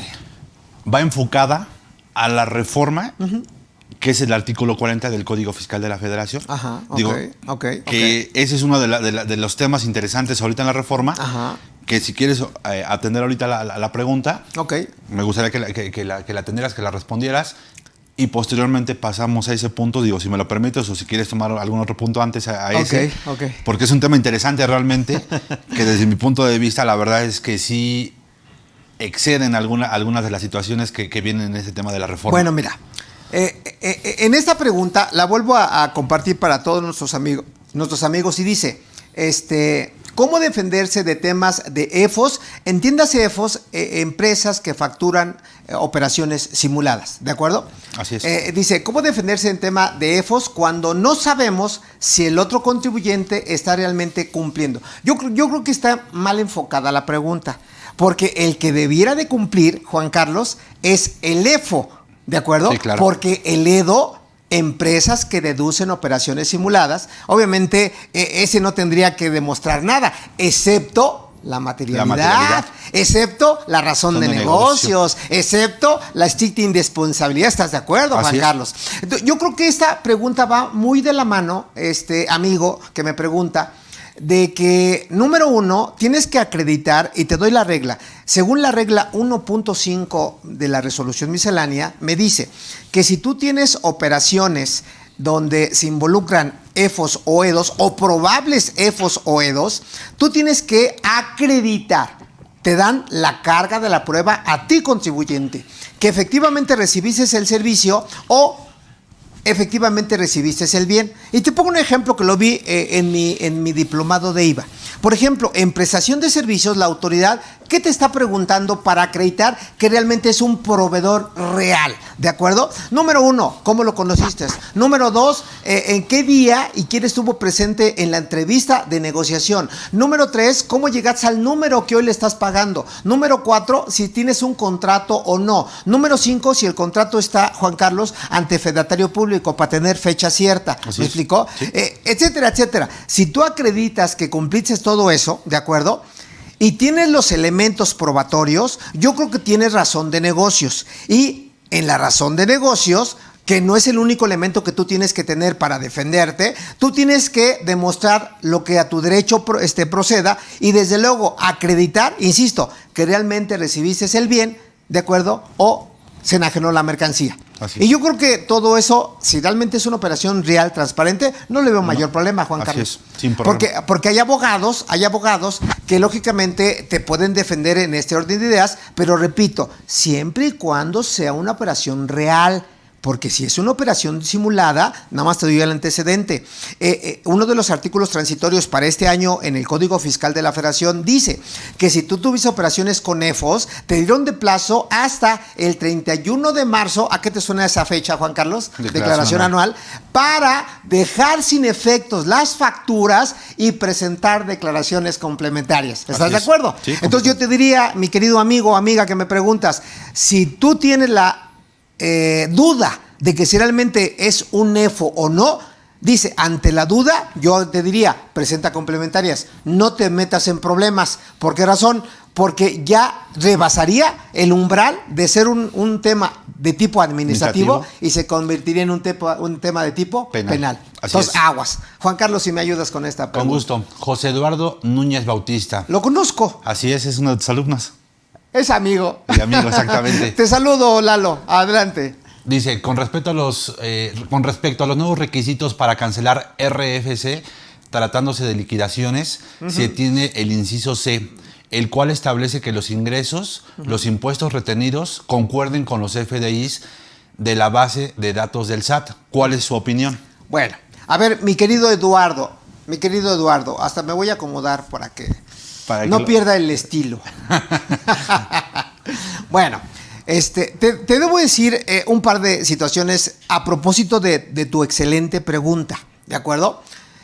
Primer punto, hay un cambio, creo que no lo hemos tocado, Juan Carlos, del artículo 17H y 17H bis del Código Fiscal de la Federación. ¿Estás de acuerdo? Así es. ¿De acuerdo? Y luego retomamos la pregunta. Sí. Déjame explicarte, Eduardo, de que esos artículos van de la mano. En el primer punto me establece el 17H, en qué casos, obviamente, se cancela el certificado de sello digital, o como dice el mismo texto de ley, en qué momento se deja sin efectos, Juan Carlos, el certificado de sello digital. Por lo tanto, ¿en qué consiste la reforma para el 2021? Que la fracción cuarta, Eduardo, y la fracción décima, ¿de acuerdo?, que básicamente son, que tiene de la mano la pregunta anterior, que básicamente son operaciones con EFOS o que haya, obviamente, transmisión de pérdidas inexistentes. Vean que los EFOS andan en todos lados. Entonces, esa fracción cuarta y la fracción 10, Eduardo, dejan de estar en el 17H bis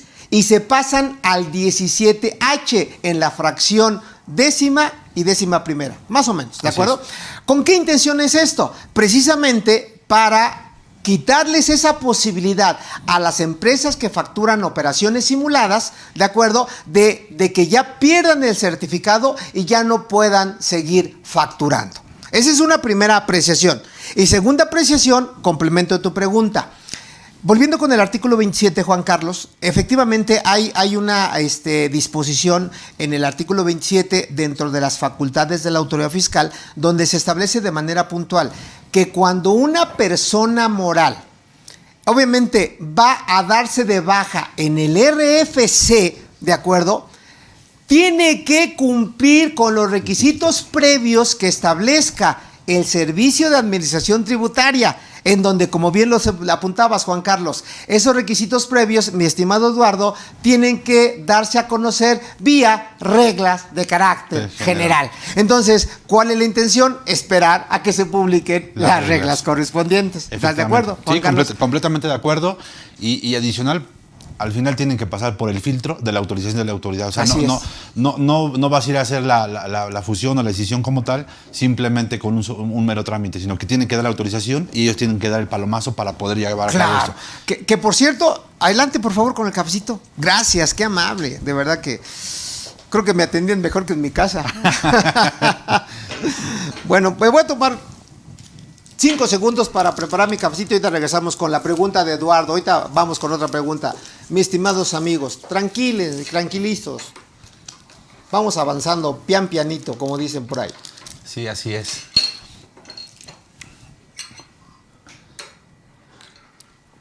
Buenísimo café, a su salud y gracias por acompañarnos. Donde realmente yo en lo particular, aparte de que me siento afortunado de estar compartiendo esta charla de temas fiscales con mis amigos, en esta ocasión con una gran persona, gran ser humano, Juan Carlos Fuentes Villanueva, en donde les decía que el alumno tiene que superar al maestro porque, si me permites el comercial, Juan Carlos, egresado del HIPN, ¿estás de acuerdo? Escatepepan. De la Escatepepan. Pero bueno, ahí fue donde nos conocimos justamente. Hace ya muchos años, Juan Bastante. Carlos.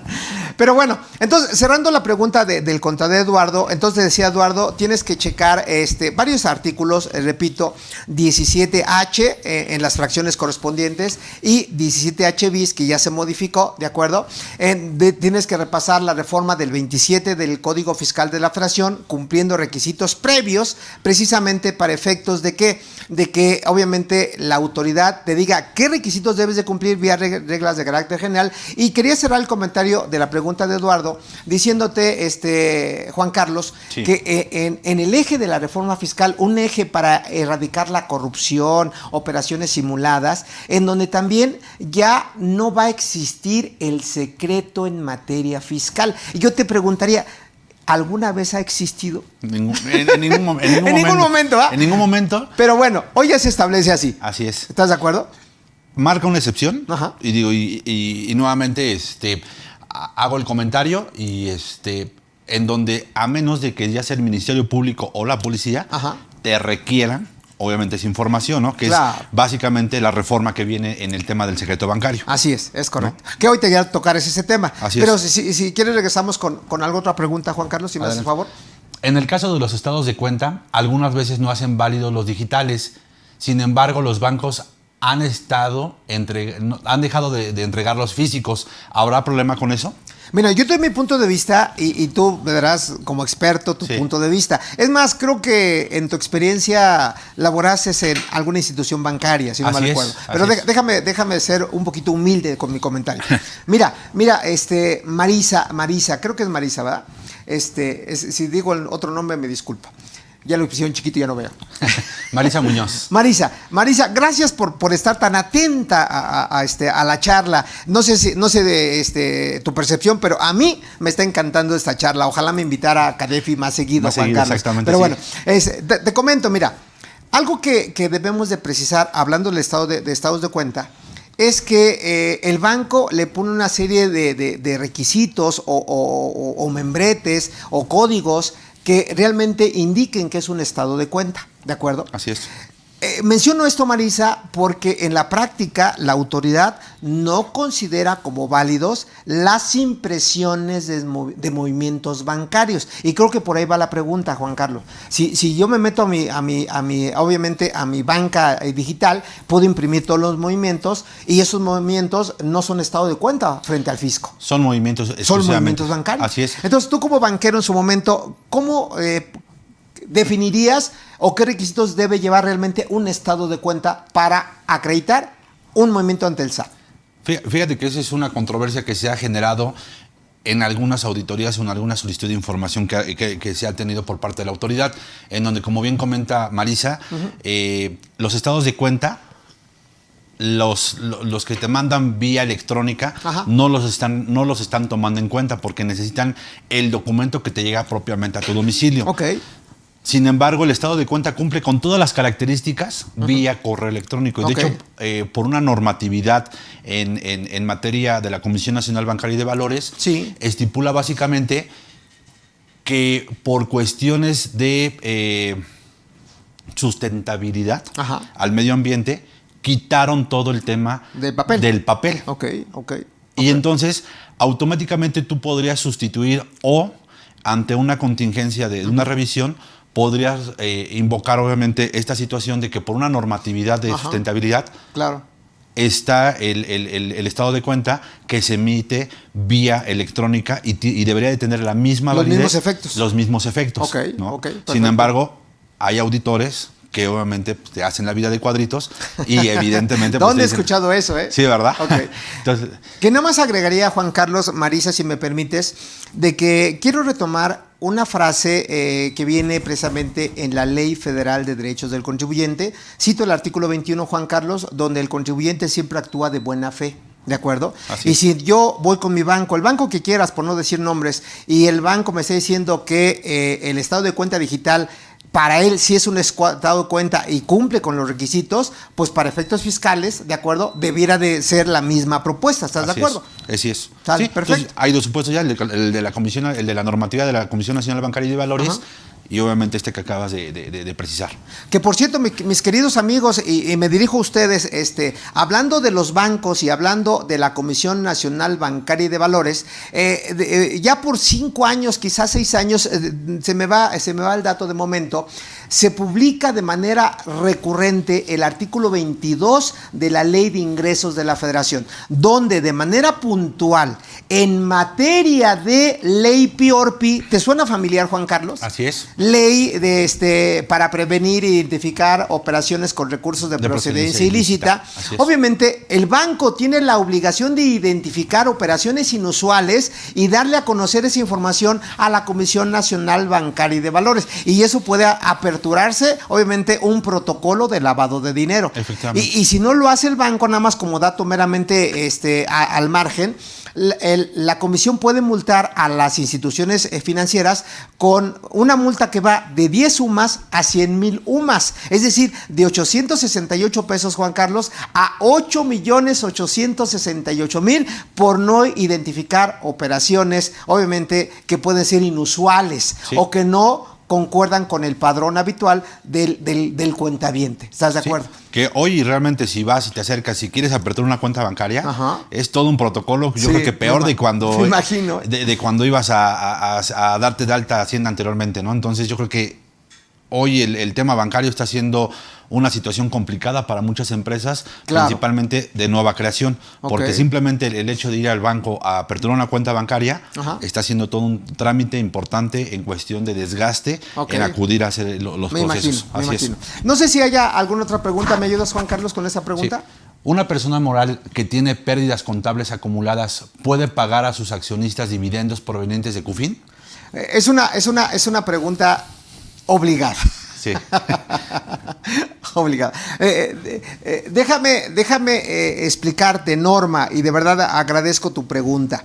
El primer elemento que tienes que considerar es que los dividendos o utilidades distribuidas, ¿de acuerdo?, tienen que salir de tu contabilidad, Juan Carlos. Y en ese orden de ideas, la Ley General de Sociedades Mercantiles establece como requisito sine qua non de que para que decretes dividendos tienes que tener utilidades acumuladas. De tal manera, aunque tengas mucha CUFIN, Norma, si tienes pérdidas contables, no puedes decretar dividendos. Así es. ¿Estás de acuerdo? Sí. ¿de dónde sacarías precisamente los dividendos? Exactamente. En el entendido norma, que el asiento contable, por eso es importante llevar contabilidad. El asiento contable, cuando decretas dividendos, déjame hacerte un asiento muy general, Juan Carlos, cargo a utilidades decretadas, en el entendido que la naturaleza de la utilidad es de naturaleza acreedora. Entonces, al cargarlo, estás disminuyendo la utilidad con abono al pasivo. ¿Te gusta? Así dividendos por pagar. Así es. ¿Estás de acuerdo? Sí. Que los dividendos por pagar tienes que cumplir con un protocolo que viene en el artículo 86 de la ley de impuesto a la renta, timbrar los dividendos, hacer el acta de asamblea, bla, bla, bla, bla. ¿Estás de acuerdo? Pero Así la es. respuesta correspondiente, no. Ahora, cierro el comentario, Norma, y otra vez con esquemas reportables. No pierde de vista que el accionista es parte relacionada de la empresa. ¿Estás de acuerdo? Así es. Por lo tanto, si tú decretas dividendos, pese a esta situación que te lo pueden observar, Juan Carlos, ¿de acuerdo? Y si ese dinero ya lo tienes en tu poder, pero por alguna circunstancia vuelve a llegar a la empresa, Ingreso. entonces estás triangulando la operación, es un ejemplo claro de esquema reportable. ¿Y por qué ya en 2 ocasiones lo menciono, amigos, Juan Carlos? Porque el esquema reportable es una reforma del 2020. Pero se va a empezar a reportar en el año 2021. Entonces, cuidado con eso, Juan Carlos. Sí, que de hecho ya tú tocaste el tema hace un par de meses, donde diste un curso justamente de esquemas reportables. Que lo podemos volver a dar, Juan Carlos. Sin problema, un ¿verdad? curso de esquemas reportables. Así es. ¿Habrá otra pregunta, ingeniero, o nos seguimos? Tú dime. Déjame entonces decir salud a mis amigos. Salud, un sorbito de café. ¿Hay algún cambio en cuanto a los outsourcing? Saludos desde Tijuana. Muy bien. Escribe Armando Domínguez García, ¿es Así correcto? Armando Domínguez García. Arman. así es. Arman, exactamente, sí. Está bien, Arman, no pasa nada. Yo soy Toño para los cuates. Bueno, te contesto, mira. Existe la posibilidad, hay un run de que viene una propuesta de reforma en materia de outsourcing. ¿De acuerdo? Pero hoy por hoy, con la reforma fiscal que estamos platicando el contador Juan Carlos y un servidor, en materia de lo que es Código Fiscal de la Federación o Ley de Impuesto a la Renta o algo parecido, no hay ningún cambio en materia de outsourcing. Nada. De Juan momento Carlos. no. De momento no. Pero, digo, hago el comentario. Adelante. Dentro de las pláticas que tiene el presidente en las famosas mañaneras, Así es, ya lo menciono. ya mencionó que va a erradicar el tema del outsourcing. Sin embargo, yo preciso dos puntos importantes. Ajá. Y te lo pongo a consideración. El outsourcing, que más bien sería el tema de la subcontratación, Sí. es un tema que está a nivel global, que eficienta muchas veces, llevándolo de manera correcta, Claro. el tema de las cargas financieras de algunas empresas, Claro. llevándolo de manera correcta. Que aquí, como bien lo hemos comentado, muchas veces se abusa de algunos esquemas, algunas figuras que se tienen, pues evidentemente esta es la consecuencia, que se eliminen esos beneficios, ¿no? Y yo me pregunto, si desaparece el outsourcing, al primero que le va a pegar va a ser al gobierno, porque tiene cerca de 75,000. Mi querido amigo, pues nada más pregúntate, la gente de limpieza, y no es minimizar el trabajo, Claro. La gente de limpieza del SAT, del Infonavit, del Seguro Social, de la Secretaría de Hacienda, ¿bajo qué esquema los contratan? Vía subcontratación. Sí. ¿Estás de acuerdo? Así es. Y creo que has dado en el clavo, Juan Carlos, porque la palabra que yo extraigo de tu comentario es que realmente se ha abusado. Se ha abusado del concepto. ¿Me explicó? En donde aún y cuando les paguen vía subcontratación, que es el término real, correcto, en los términos del artículo 15, letra A de la Ley del Trabajo, si realmente se llevara de manera impecable, yo creo que viviríamos en otro mundo, Juan Carlos. Claro. Pero ¿a qué te suena que eres trabajador de una empresa y por pagarte menos te doy de alta con la outsourcing? O genero mi propia insourcing, Así es. ¿de acuerdo? En donde, por ejemplo, no han madurado lo que dice la Ley del Trabajo, por ahí del artículo 16, que se entiende que es una sola unidad económica, la suma de varias empresas, ¿de acuerdo? Dirigidas por un grupo de personas y demás, que eso inclusive hay una jurisprudencia, que eso sí sería una simulación. ¿Y cuál sería otra simulación? Por eso nos tienen etiquetados, Juan Carlos, porque las empresas sanas, que realmente operan de manera transparente, ellas sí realmente retienen, realmente enteran el impuesto a la renta. Y los que han abusado son las empresas que hacen operaciones simuladas, las empresas fantasma, las que están de difícil localización. Hablabas del tema de asimilables a salarios. Así es. Imagínate, la misma exposición de motivos dice que se reforma esto porque se pagaban cantidades exorbitantes. Yo conocí un cliente, Juan Carlos, que le pagaban vía asimilables 5 millones de pesos cada semana. Nada más multiplica cuánto sería al año. Sí. ¿Estás de acuerdo? Son 20 millones al mes. 20 millones al mes. ¿Cuántos meses tiene el año, mi amigo? Entonces, rebasa, pero tranquilamente los 75 millones de pesos, ¿no? Que hoy por hoy, si lo vemos, amigos, propositivamente, yo creo que es un buen escenario la reforma, porque yo creo que en términos muy generales, el grueso de lo que son honorarios que se asimilan al salario, pues rondan en esos márgenes, Juan Carlos. ¿A qué te suena que puedas cobrar 1 millón, 2 millones, 3 millones por mes? Está muy decente. Sí, claro. ¿Me explicó? Y se justifica realmente con una actividad profesional, ¿no? Claro, efectivamente. Bueno, otra pregunta, Juan Carlos. A ver, está muy sale. Ahí está. Ok. ¿Qué pasa cuando te emiten el complemento de pago después del día 10 del siguiente mes o posterior a un mes, etcétera? ¿Es deducible? No. No y 1000 veces no. Sin embargo, Juan Carlos, ¿qué te estoy diciendo? Que esa pregunta me la han hecho muchos contribuyentes. Y la respuesta es que pese a que les digo que no, lo están haciendo deducibles. Entonces están teniendo un problema de tipo fiscal. Sí, claro. Y están teniendo un problema de tipo penal. ¿Por qué razón? Déjame relacionarte. El artículo 167, reforma penal de este año, del Código Nacional de Procedimientos Penales, dice que cuando te ubiques en alguno de los supuestos del 108 o 109 del Código, ¿de acuerdo? Y el monto de lo defraudado exceda de 7.8 millones de pesos, de entrada, ¿qué va a proceder? Prisión preventiva de manera oficiosa. ¿Estás de acuerdo? Así es. ¿Y por qué menciono esto? Porque si la pregunta que me hacen, ¿le das efectos fiscales a los FDI? Estás cometiendo, obviamente, evasión fiscal equiparable. ¿Estás de acuerdo? Sí, completamente. Entonces, ¿cuál sería la recomendación? Pues ni hablar, absorbe. Dice un amigo común que se llama Octavio, pues cada quien debe de tener en cuenta lo que hace, pero tener muy presente las consecuencias. Responsable de lo que tú hagas, pero siempre y cuando medir las consecuencias. Digo, referente al punto, porque imagínate, simplemente ahorita que el 60% de tus gastos sean no deducibles por esta situación, el impacto que vas a tener. Y nada más digo, y espero que compartas la misma opinión, y si no, pues obviamente que des tu punto de vista. Ajá. ¿Estarías de acuerdo que como el complemento de pago es una situación de forma y no de fondo, se podría pelear y hay posibilidades de poderlo ganar? Sí, desde luego que sí. Sin problema. Desde luego. ¿No? Pero ya sería una instancia adicional. Exactamente, así es.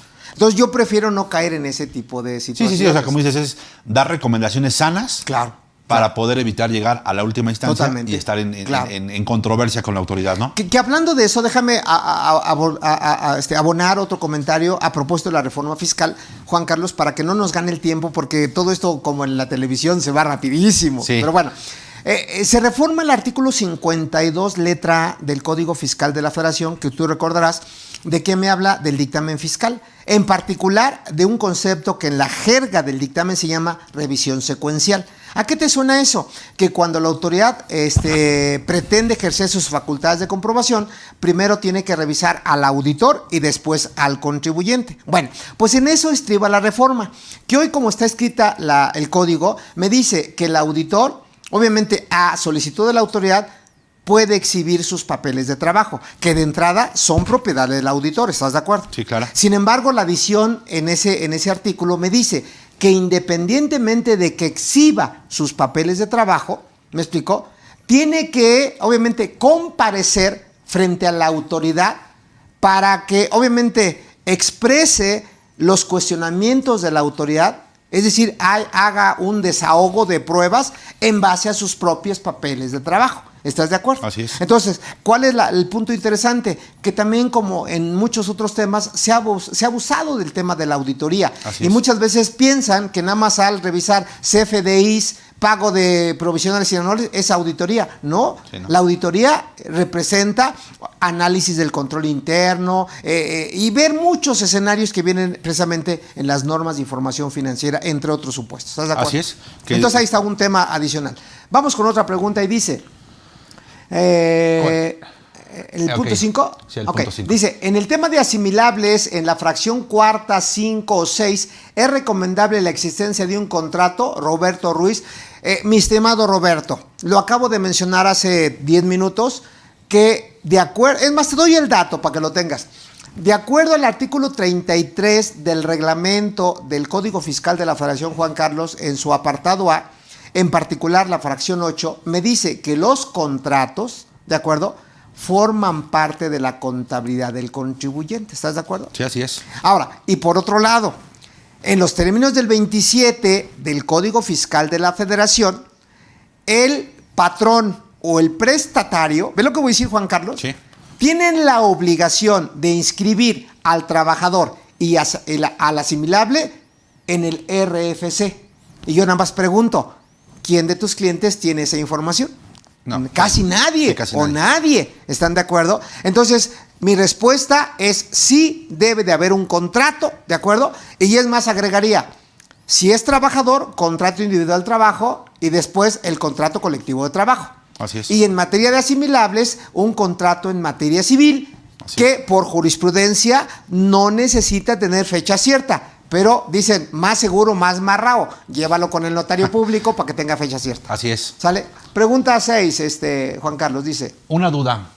¿La relación de tickets en gasolineras en el CFDI global también entra en vigor el 1 de enero de 2021? Bueno, hay que aclarar, Juan Carlos, de que el CFDI global como tal, y si no mal recuerdo, te lo digo de memoria, la regla 27124, con la reserva de equivocarme, Sí. me habla del CFDI global, en donde la generalidad me dice que cualquier contribuyente que tenga operaciones con el público en general, ¿de acuerdo?, pueden hacer un CFDI global diario, semanal o mensual.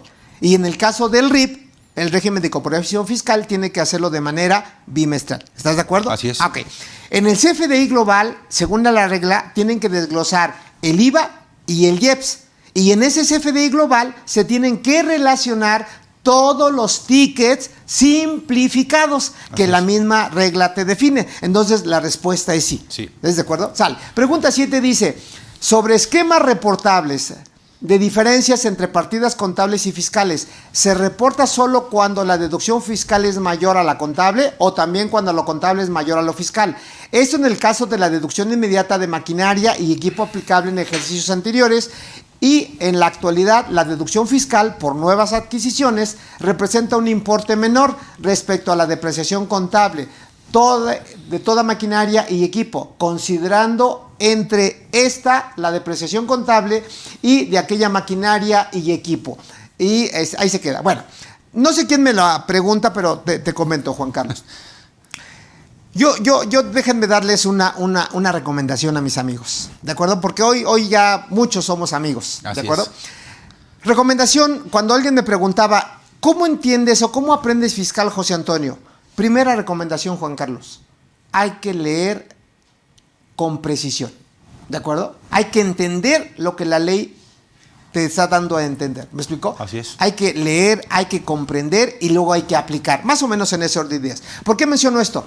Porque efectivamente cuando hay una diferencia entre lo contable y lo fiscal, que puede ser contable fiscal o fiscal contable, pero en la fracción 14 me dice que no se van a tomar en cuenta la deducción de inversiones. Así ¿Estás es. de acuerdo? Sí, sí, sí, Y claro. la deducción inmediata, la depreciación contable y la deducción de inversiones no entran para esa comparación. Efectivamente. Cualquier otro concepto sí, Juan Carlos, pero eso en es. particular no No entra. entra. Fracción 14 del 199 de la ley, perdón, del Código Fiscal de la Federación. ¿De acuerdo? Ayúdame con otra pregunta, Juan Carlos. 10. Buenas tardes. Los esquemas reportables. Dice, ¿con los esquemas reportables se acaba la planeación fiscal? Mira, pónganme su nombre, amigos, porque quiero decirles cómo se llaman, Juan Carlos, Francisco, José Antonio, Jesús, como quieran, como se llamen. Bueno, te contesto. Bueno, en materia Es Luis Fernando, perdón. bueno, Sí, Luis Fernando de Jalisco. Sí, bueno, está bien, no pasa nada. No pasa nada, Luis Fernando. Y si, No y es si- cierto, no es cierto, no es cierto. Me estoy equivocando porque es otra pregunta. Discúlpame, amigo. Se me hace que te hizo daño el Sí, café, ya, sí Charlie. sí traía piquete. Tenía piquete, está bien, está bien. ¿Del bueno o del malo? Del bueno. Está bien.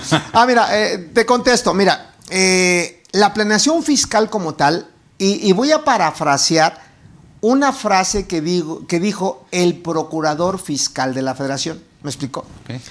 Donde dice, la planeación fiscal es buena, siempre y cuando se aplique, ¿de acuerdo?, la norma fiscal Así es. o la norma jurídica. ¿Me explicó?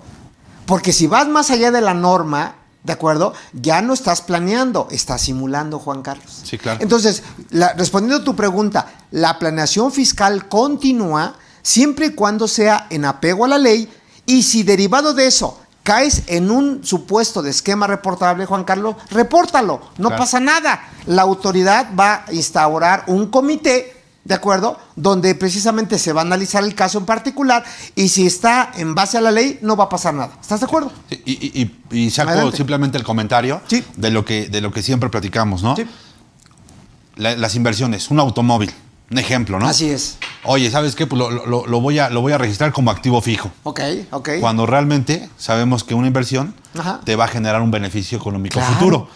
Y entonces deja de ser inversión y se convierte en gasto. Y te Ahora, cuesta. ¿eso es planeación fiscal? Yo diría que no. Eso es aplicar La literalmente norma. el texto de ley. Así es. Y en los términos del 5 del Código Fiscal de la Federación, ¿qué te dice? En materia de elementos de la contribución, sujeto, objeto, base, tasa o tarifa, la aplicación de la ley es estricta. Así ¿No es. es cierto? Sí.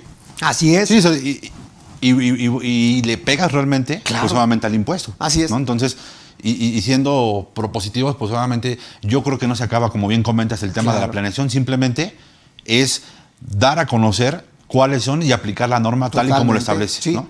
Déjame avanzar con unas 2 preguntas, 3 máximo. ¿Y qué te parece si retomamos que para mi gusto es una reforma clave, Juan Carlos, lo que dice el 40 Sí. y 40A del Código Fiscal de la Federación? Hablo, obviamente, medidas de apremio, Sí. ¿de acuerdo? De lo que es el embargo precautorio. Ya externarás tus puntos de vista, yo los personales. Sí. Y yo siento, amigos, que esos artículos ténganlo en su radar, porque son emblemáticos y de mucho riesgo para el próximo año. ¿De acuerdo? Sale. Dice, buenas tardes, Luis Fernando, de El Grullo, Jalisco. Un abrazo a Jalisco. Pregunta, ¿hay reforma para escuelas particulares, Juan Carlos?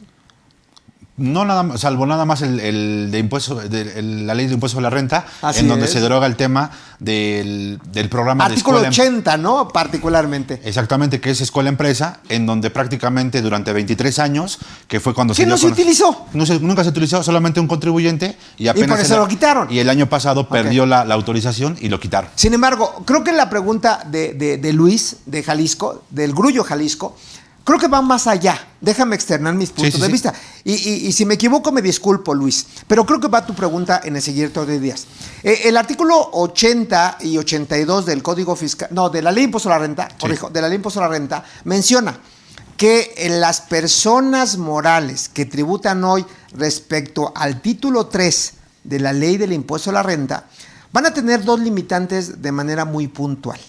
Cuando tengan ingresos diferentes a su objeto social, que ahí puedes caer tú como escuela, porque tu escuela tienes las colegiaturas, las inscripciones, ¿me explicó? Pero también puedes tener la cooperativa, Juan Carlos. Sí, claro. Puedes tener la venta de uniformes, puedes tener la venta de libros, de útiles escolares. Entonces, te menciono esto, Luis, porque si tus otros ingresos que no forman parte de tu objeto social rebasan más del 50%, sorpresa, dejas de tributar en el título 3 y te vas a título 2. Sí, sí. Primer supuesto, Juan Sí, Carlos. claro.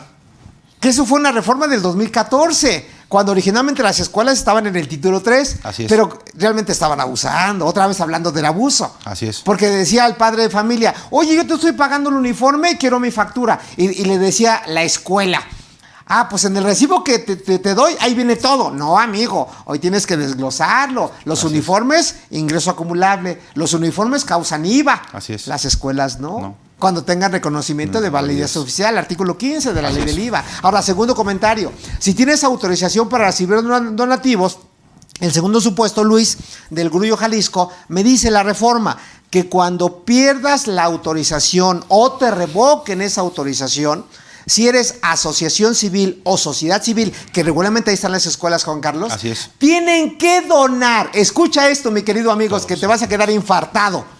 Tienes que donar el 100% de tus bienes a otra persona moral autorizada para recibir donativos. Sí, o sea, no los puedes vender. ¿Y sabes qué? ¿Qué crees? Eran del dueño de la escuela. Pero fíjate que por ahí en algún momento les vamos a platicar alguna estrategia fiscal, ¿de acuerdo? Así y nada más es. les doy el dato. No los vendo, hago un reembolso de partes sociales. Claro. ¿A qué te suena? Sí. Por ahí va. Pero bueno, ahí está la pregunta. ¿Tenemos a otra ingeniera?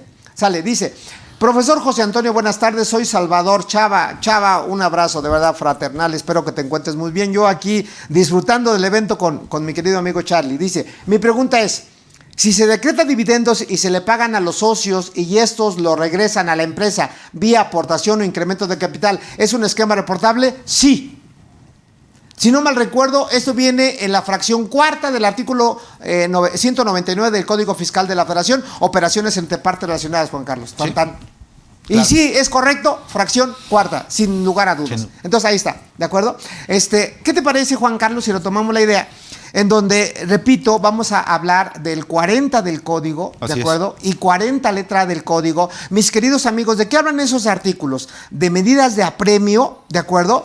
Para que el contribuyente no se fugue, no se lleve, no dilapide sus bienes, ¿de acuerdo? Y no pierdan de vista que está por ahí también en contrapeso la Ley Nacional de Extinción de Dominio. Pero bueno, y el 40 letra A que nos habla del aseguramiento precautorio, Juan Así Carlos. es. ¿Qué nos puedes comentar de esa reforma? Pues básicamente uno de los supuestos que está marcando dentro de la reforma y de la exposición de motivos Sí. es de que el aseguramiento de las cuentas bancarias particularmente, que es en donde hacen énfasis, Ajá. se va a dar si tuviste operaciones con EFOS Sí. y estos EFOS están desaparecidos, Sí. no brindan información Sí. y te requieren a ti como tal, ¿no? Ok. Y si no mal recuerdo, te van a asegurar una tercera parte Ajá. del total de las operaciones que realizaste. Ok, pero nada más hay que tener cuidado, Juan Carlos. Esa tercera parte, si leemos la redacción como está, Sí. solamente aplica cuando hace referencia al tercero relacionado Ok. con el contribuyente o con el responsable solidario, que por ahí viene mi comentario ahorita, ¿de acuerdo? Sí. Ok, continúa, por favor, Juan Carlos. Y bueno, básicamente es esta la situación, ¿no? ¿Qué comentario tengo al respecto desde, Sí. desde mi punto de vista? Una, que es una situación de imposible reparación en caso de que se dé, desde mi punto de vista.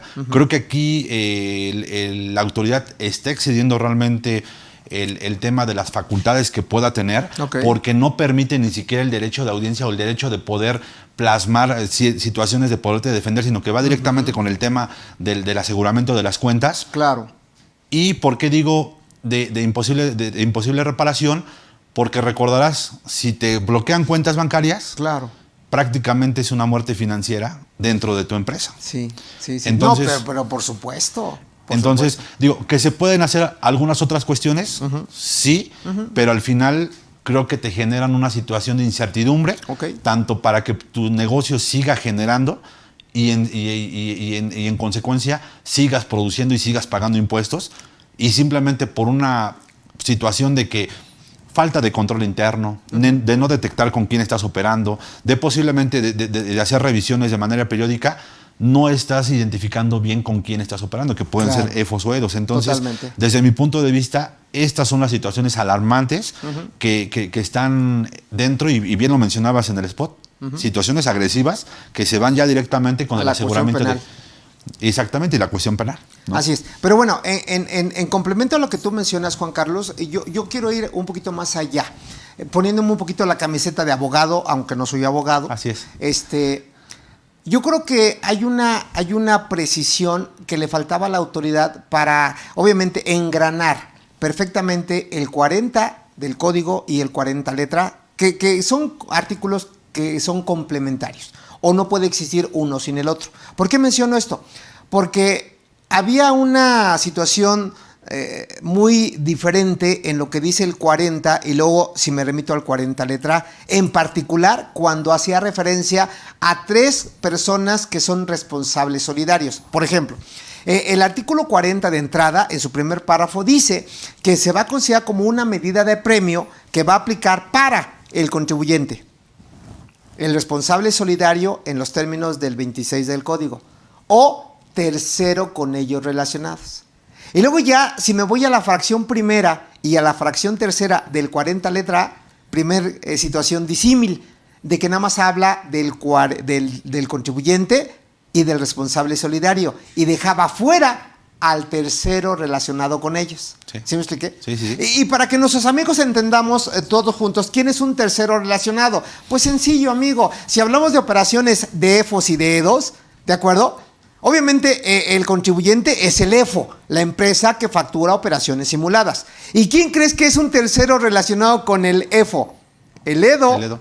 Sí, ¿No es cierto? Sí, completamente. Entonces, si el EFO no paga impuestos, el EDO no tiene saldos a favor. El EDO no puede deducir porque aquel no ha pagado, ¿estás de acuerdo? Así es. Entonces, ¿quién va a pagar los platos rotos? El EDO. Ahora, en otro orden de ideas, vean, y lo está haciendo el SAT, amigos. Hoy, por ejemplo, si tú cobras otra vez con el tema de asimilables, si yo te pagara asimilables, es un ejemplo para que no lo vayan a tomar como algo real. Si yo te pagara como asimilables, yo te doy el CFDI, te pago tus 75 millones de pesos, supuestamente te retengo 26 millones, pero no los entero.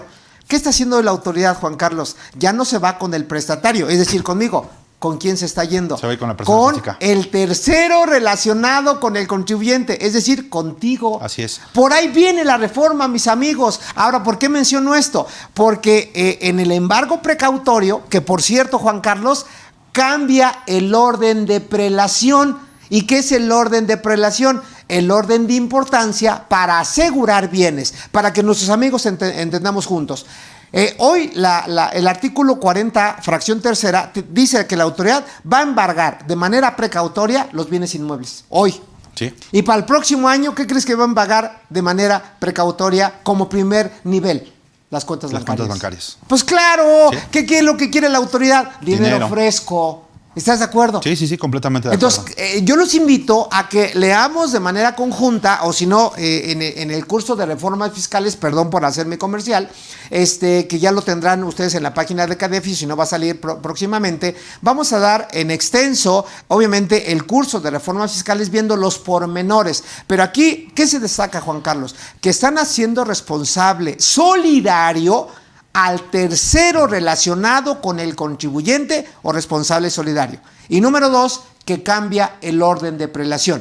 La autoridad, ¿qué es lo que quiere? Dinero fresco, y lo primero que te van a embargar son cuentas bancarias. Y simplemente digo, saco el comentario. Sí. No sé si te tocaron, y que seguramente sí.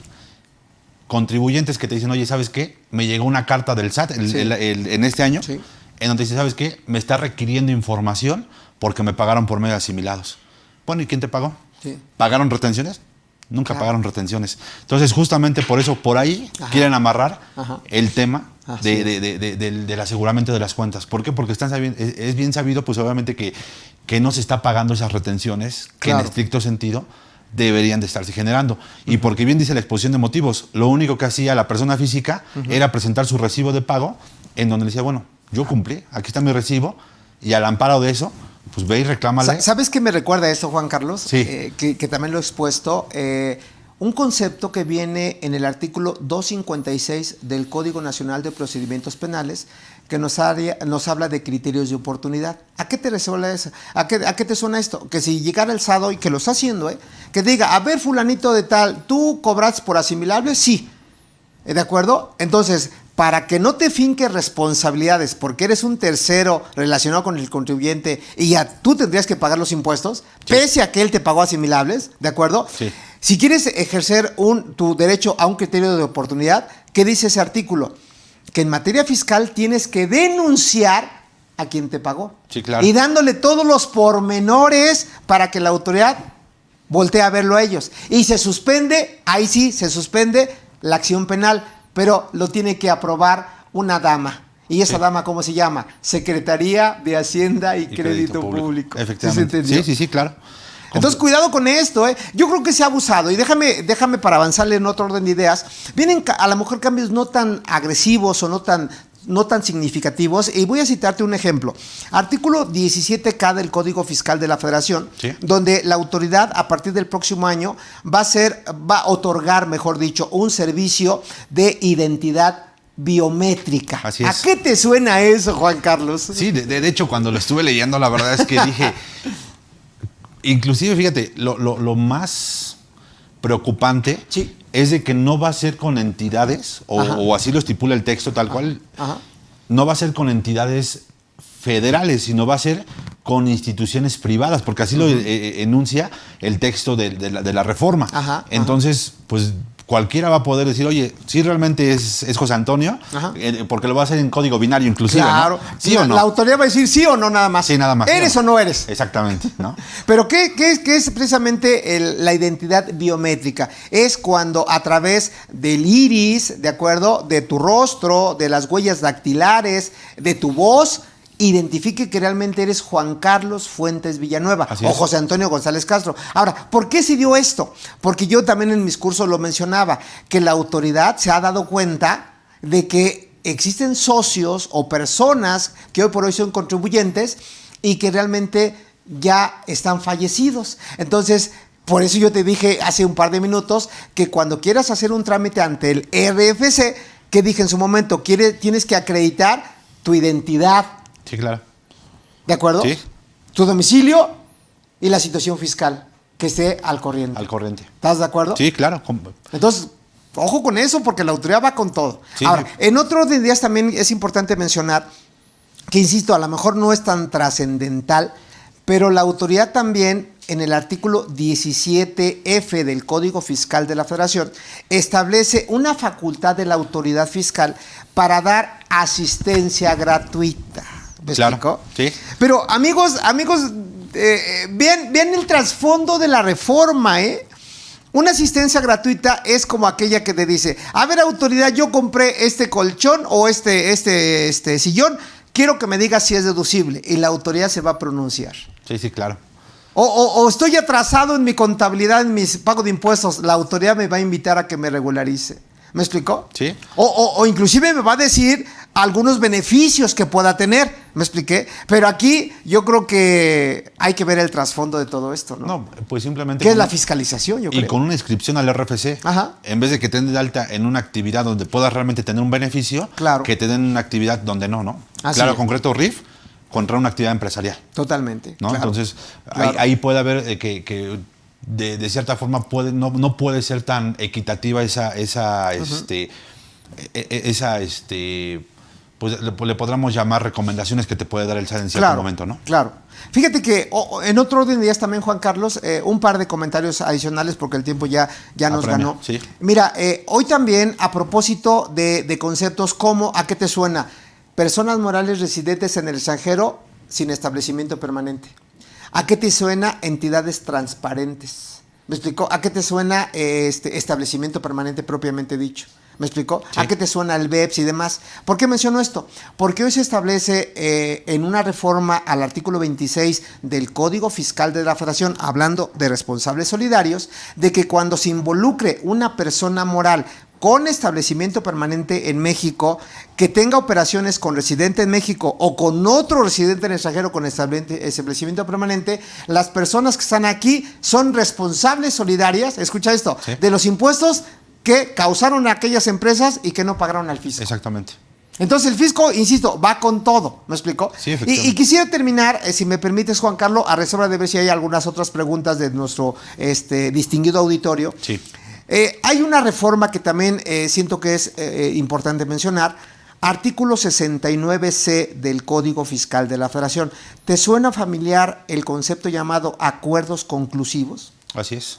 Que es una forma de aclarar algún crédito fiscal, algún requerimiento, alguna información que me pida la autoridad, ¿de acuerdo? En donde va a entrar obviamente como mediador la PRODECON, la Procuraduría de Defensa del Contribuyente, donde me dice de manera muy puntual que no procederá, obviamente, el ejercicio o la atracción de un acuerdo conclusivo, número uno, si soy EFO.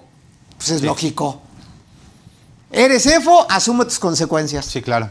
Si lo utilizo para obstaculizar algún procedimiento de requisición de información, auditoría que esté haciendo el fisco federal. ¿Me explico? Sí. Entonces yo creo que son conceptos importantes que la autoridad ya se había tardado en sacarlos hoy como reformas fiscales, en donde ya viene asentado. En mi conclusión, yo empecé a preguntarte diciéndote, ¿cuál es tu percepción de manera integral de la reforma? Y lo dijiste muy acertadamente. Se va a incrementar la fiscalización. Derivada de la fiscalización va a haber un incremento en la recaudación. ¿Me explicó? Y desde luego se va a evitar lo que es la evasión y elusión fiscal. Yo creo que mejor dicho no pudo estar. Ahora, ¿por qué menciono esto? Y me dirijo a ustedes, estimado auditorio. Porque hoy, si analizamos la ley de ingresos de la Federación, un par de comentarios muy breves. Primer punto, hay un incremento en la recaudación de poco más de 188,000 millones de pesos para el próximo año. Y ese incremento radica esencialmente en impuesto sobre la renta, que si observamos los últimos 5 años, es curioso, Juan Carlos, pero cada año se ha incrementado la recaudación en el impuesto mayor que tenemos, que es el impuesto a la renta, y para para el próximo año de manera muy puntual, es curioso, pero se prevé una baja en recaudación en IVA y en IEPS. ¿A qué le está apostando más la autoridad? A recaudar impuestos sobre la renta. ¿Y con quién va a recaudar más, Juan Carlos? Con las personas físicas, que somos poco más del 96% del padrón de contribuyentes. Y según el ingreso, amigos, la tasa mínima 1.92%, la tasa máxima 35%. ¿No es cierto? Sí. Entonces, sí. Ojo con todo esto. Ahora, cambios que no hubo, o mejor dicho, situaciones que no cambiaron en la ley de ingresos de la Federación. Si ustedes me preguntan, José Antonio, ¿cómo quedan los recargos para el próximo año? Quedan en 0.98 por pagos diferido o pago en parcialidades, ¿de acuerdo? Y 1.47 de lo que es pago en mora, ¿de acuerdo? Cada mes o fracción de mes, ¿de acuerdo? Digamos, de todas las cosas malas que se dieron, una cosa buena. Si ustedes tienen inversiones en cuentas bancarias, ¿de acuerdo? La retención de impuestos sobre la renta disminuye para el próximo año. Hoy me están quitando sobre el monto de la inversión 1.45%, Juan Carlos, volvemos con el tema bancario, y para el próximo año me van a quitar el 0.97% sobre mi inversión. ¿Qué quiere decir? Que va a ser menor la recaudación en ese rubro, ¿me explicó? Y desde luego en el artículo 16 continúan los estímulos fiscales, hablando del IEPS, hablando de agapes, hablando del uso de autopistas, que sigue el estímulo fiscal para el sector autotransporte, ¿de acuerdo? Y desde luego, señores, continúa el beneficio en materia de régimen de incorporación fiscal. Hablo del artículo 23 de la Ley de Ingresos de la Federación, con operaciones con el público en general, nada más recordando, público en general para el próximo año, cuando no tengan registro federal de contribuyentes. ¿Me explicó? En donde el primer año va a haber una reducción de IVA y de IEPS del 100% y una tasa disminuida de IVA dependiendo del sector económico. Eso, amigos, para RIP continúa vigente para el próximo año. Entonces dejamos esos 3 minutos, Juan Carlos, antes de darte las gracias y despedirte como debe de ser toda una personalidad en materia fiscal, y desde luego invitarte para próximos eventos, ¿de acuerdo? En donde nos sería muy grata tu presencia. Y no sé si tengamos algunas otras preguntas, mis amigos. Entonces, pues nada más quiero concluir con un par de reflexiones. La primera, yo creo que deben de instaurar en sus empresas, ya lo digo por segunda ocasión, un programa de cumplimiento en materia fiscal, en materia laboral, en materia corporativa, atender de manera puntual los cambios en materia de CFDI, que decíamos 29 y 29 letra A, ¿de acuerdo? Solicitar en su caso o emitir el recibo electrónico de pago, lo que platicábamos, Juan Carlos, ¿de acuerdo? La obligación de las personas morales de que si hay personas que no son socios, pero realizan actividades semejantes, ya poníamos el ejemplo de Juan Carlos, Francisco, José Antonio, sí tenerlo muy vigente eso, y desde luego, como decía Juan Carlos, tener en tiempo y forma las actas de asamblea correspondientes. Entonces, no me queda más de agradecer, Juan Carlos, tu participación, desde luego la asistencia de nuestros amigos, y no sé si quieras terminar con algún pensamiento, reflexión en este tema, Juan Carlos. Sí, pues básicamente digo, para toda la gente que nos sigue por medio de redes sociales, yo creo que hoy lo que tenemos que hacer no es estar pensando, ver cómo vamos a erosionar esa base gravable, ¿no? Claro. Sino realmente alinear lo que tenemos, corregir, porque realmente la situación en cuestiones fiscales viene fuerte, viene complicada. Y yo creo que lo mejor que nos puede suceder es empezar a alinear las cuestiones en materia contable y hacer justamente lo que dices, políticas de control interno dentro de las empresas, que es algo que vienes diciendo ya de bastante tiempo. De mucho tiempo, o sea, sí, de mucho tiempo atrás. Así es, y pues agradeciendo a toda la gente de Cadefi, a todo el staff de producción y mandando un fuerte abrazo a todos mis amigos y agradeciendo de manera fraternal aquí a mi amigo José Antonio. Pues muchísimas gracias por la invitación y como bien comenta, espero estar por aquí muy pronto compartiendo nuevos temas y pues obviamente que sean de interés para todos ustedes. Muchísimas gracias. Pues yo nada más quiero cerrar el comentario diciéndoles que también es un anuncio que tenemos ya programado un curso de cierre fiscal para nuestros amigos, al igual que de reformas fiscales, que veamos en extenso todo esto y simplemente aplíquense y hagan las cosas como debe de ser. Saludos, buenas tardes y que Dios los bendiga. Gracias a todos.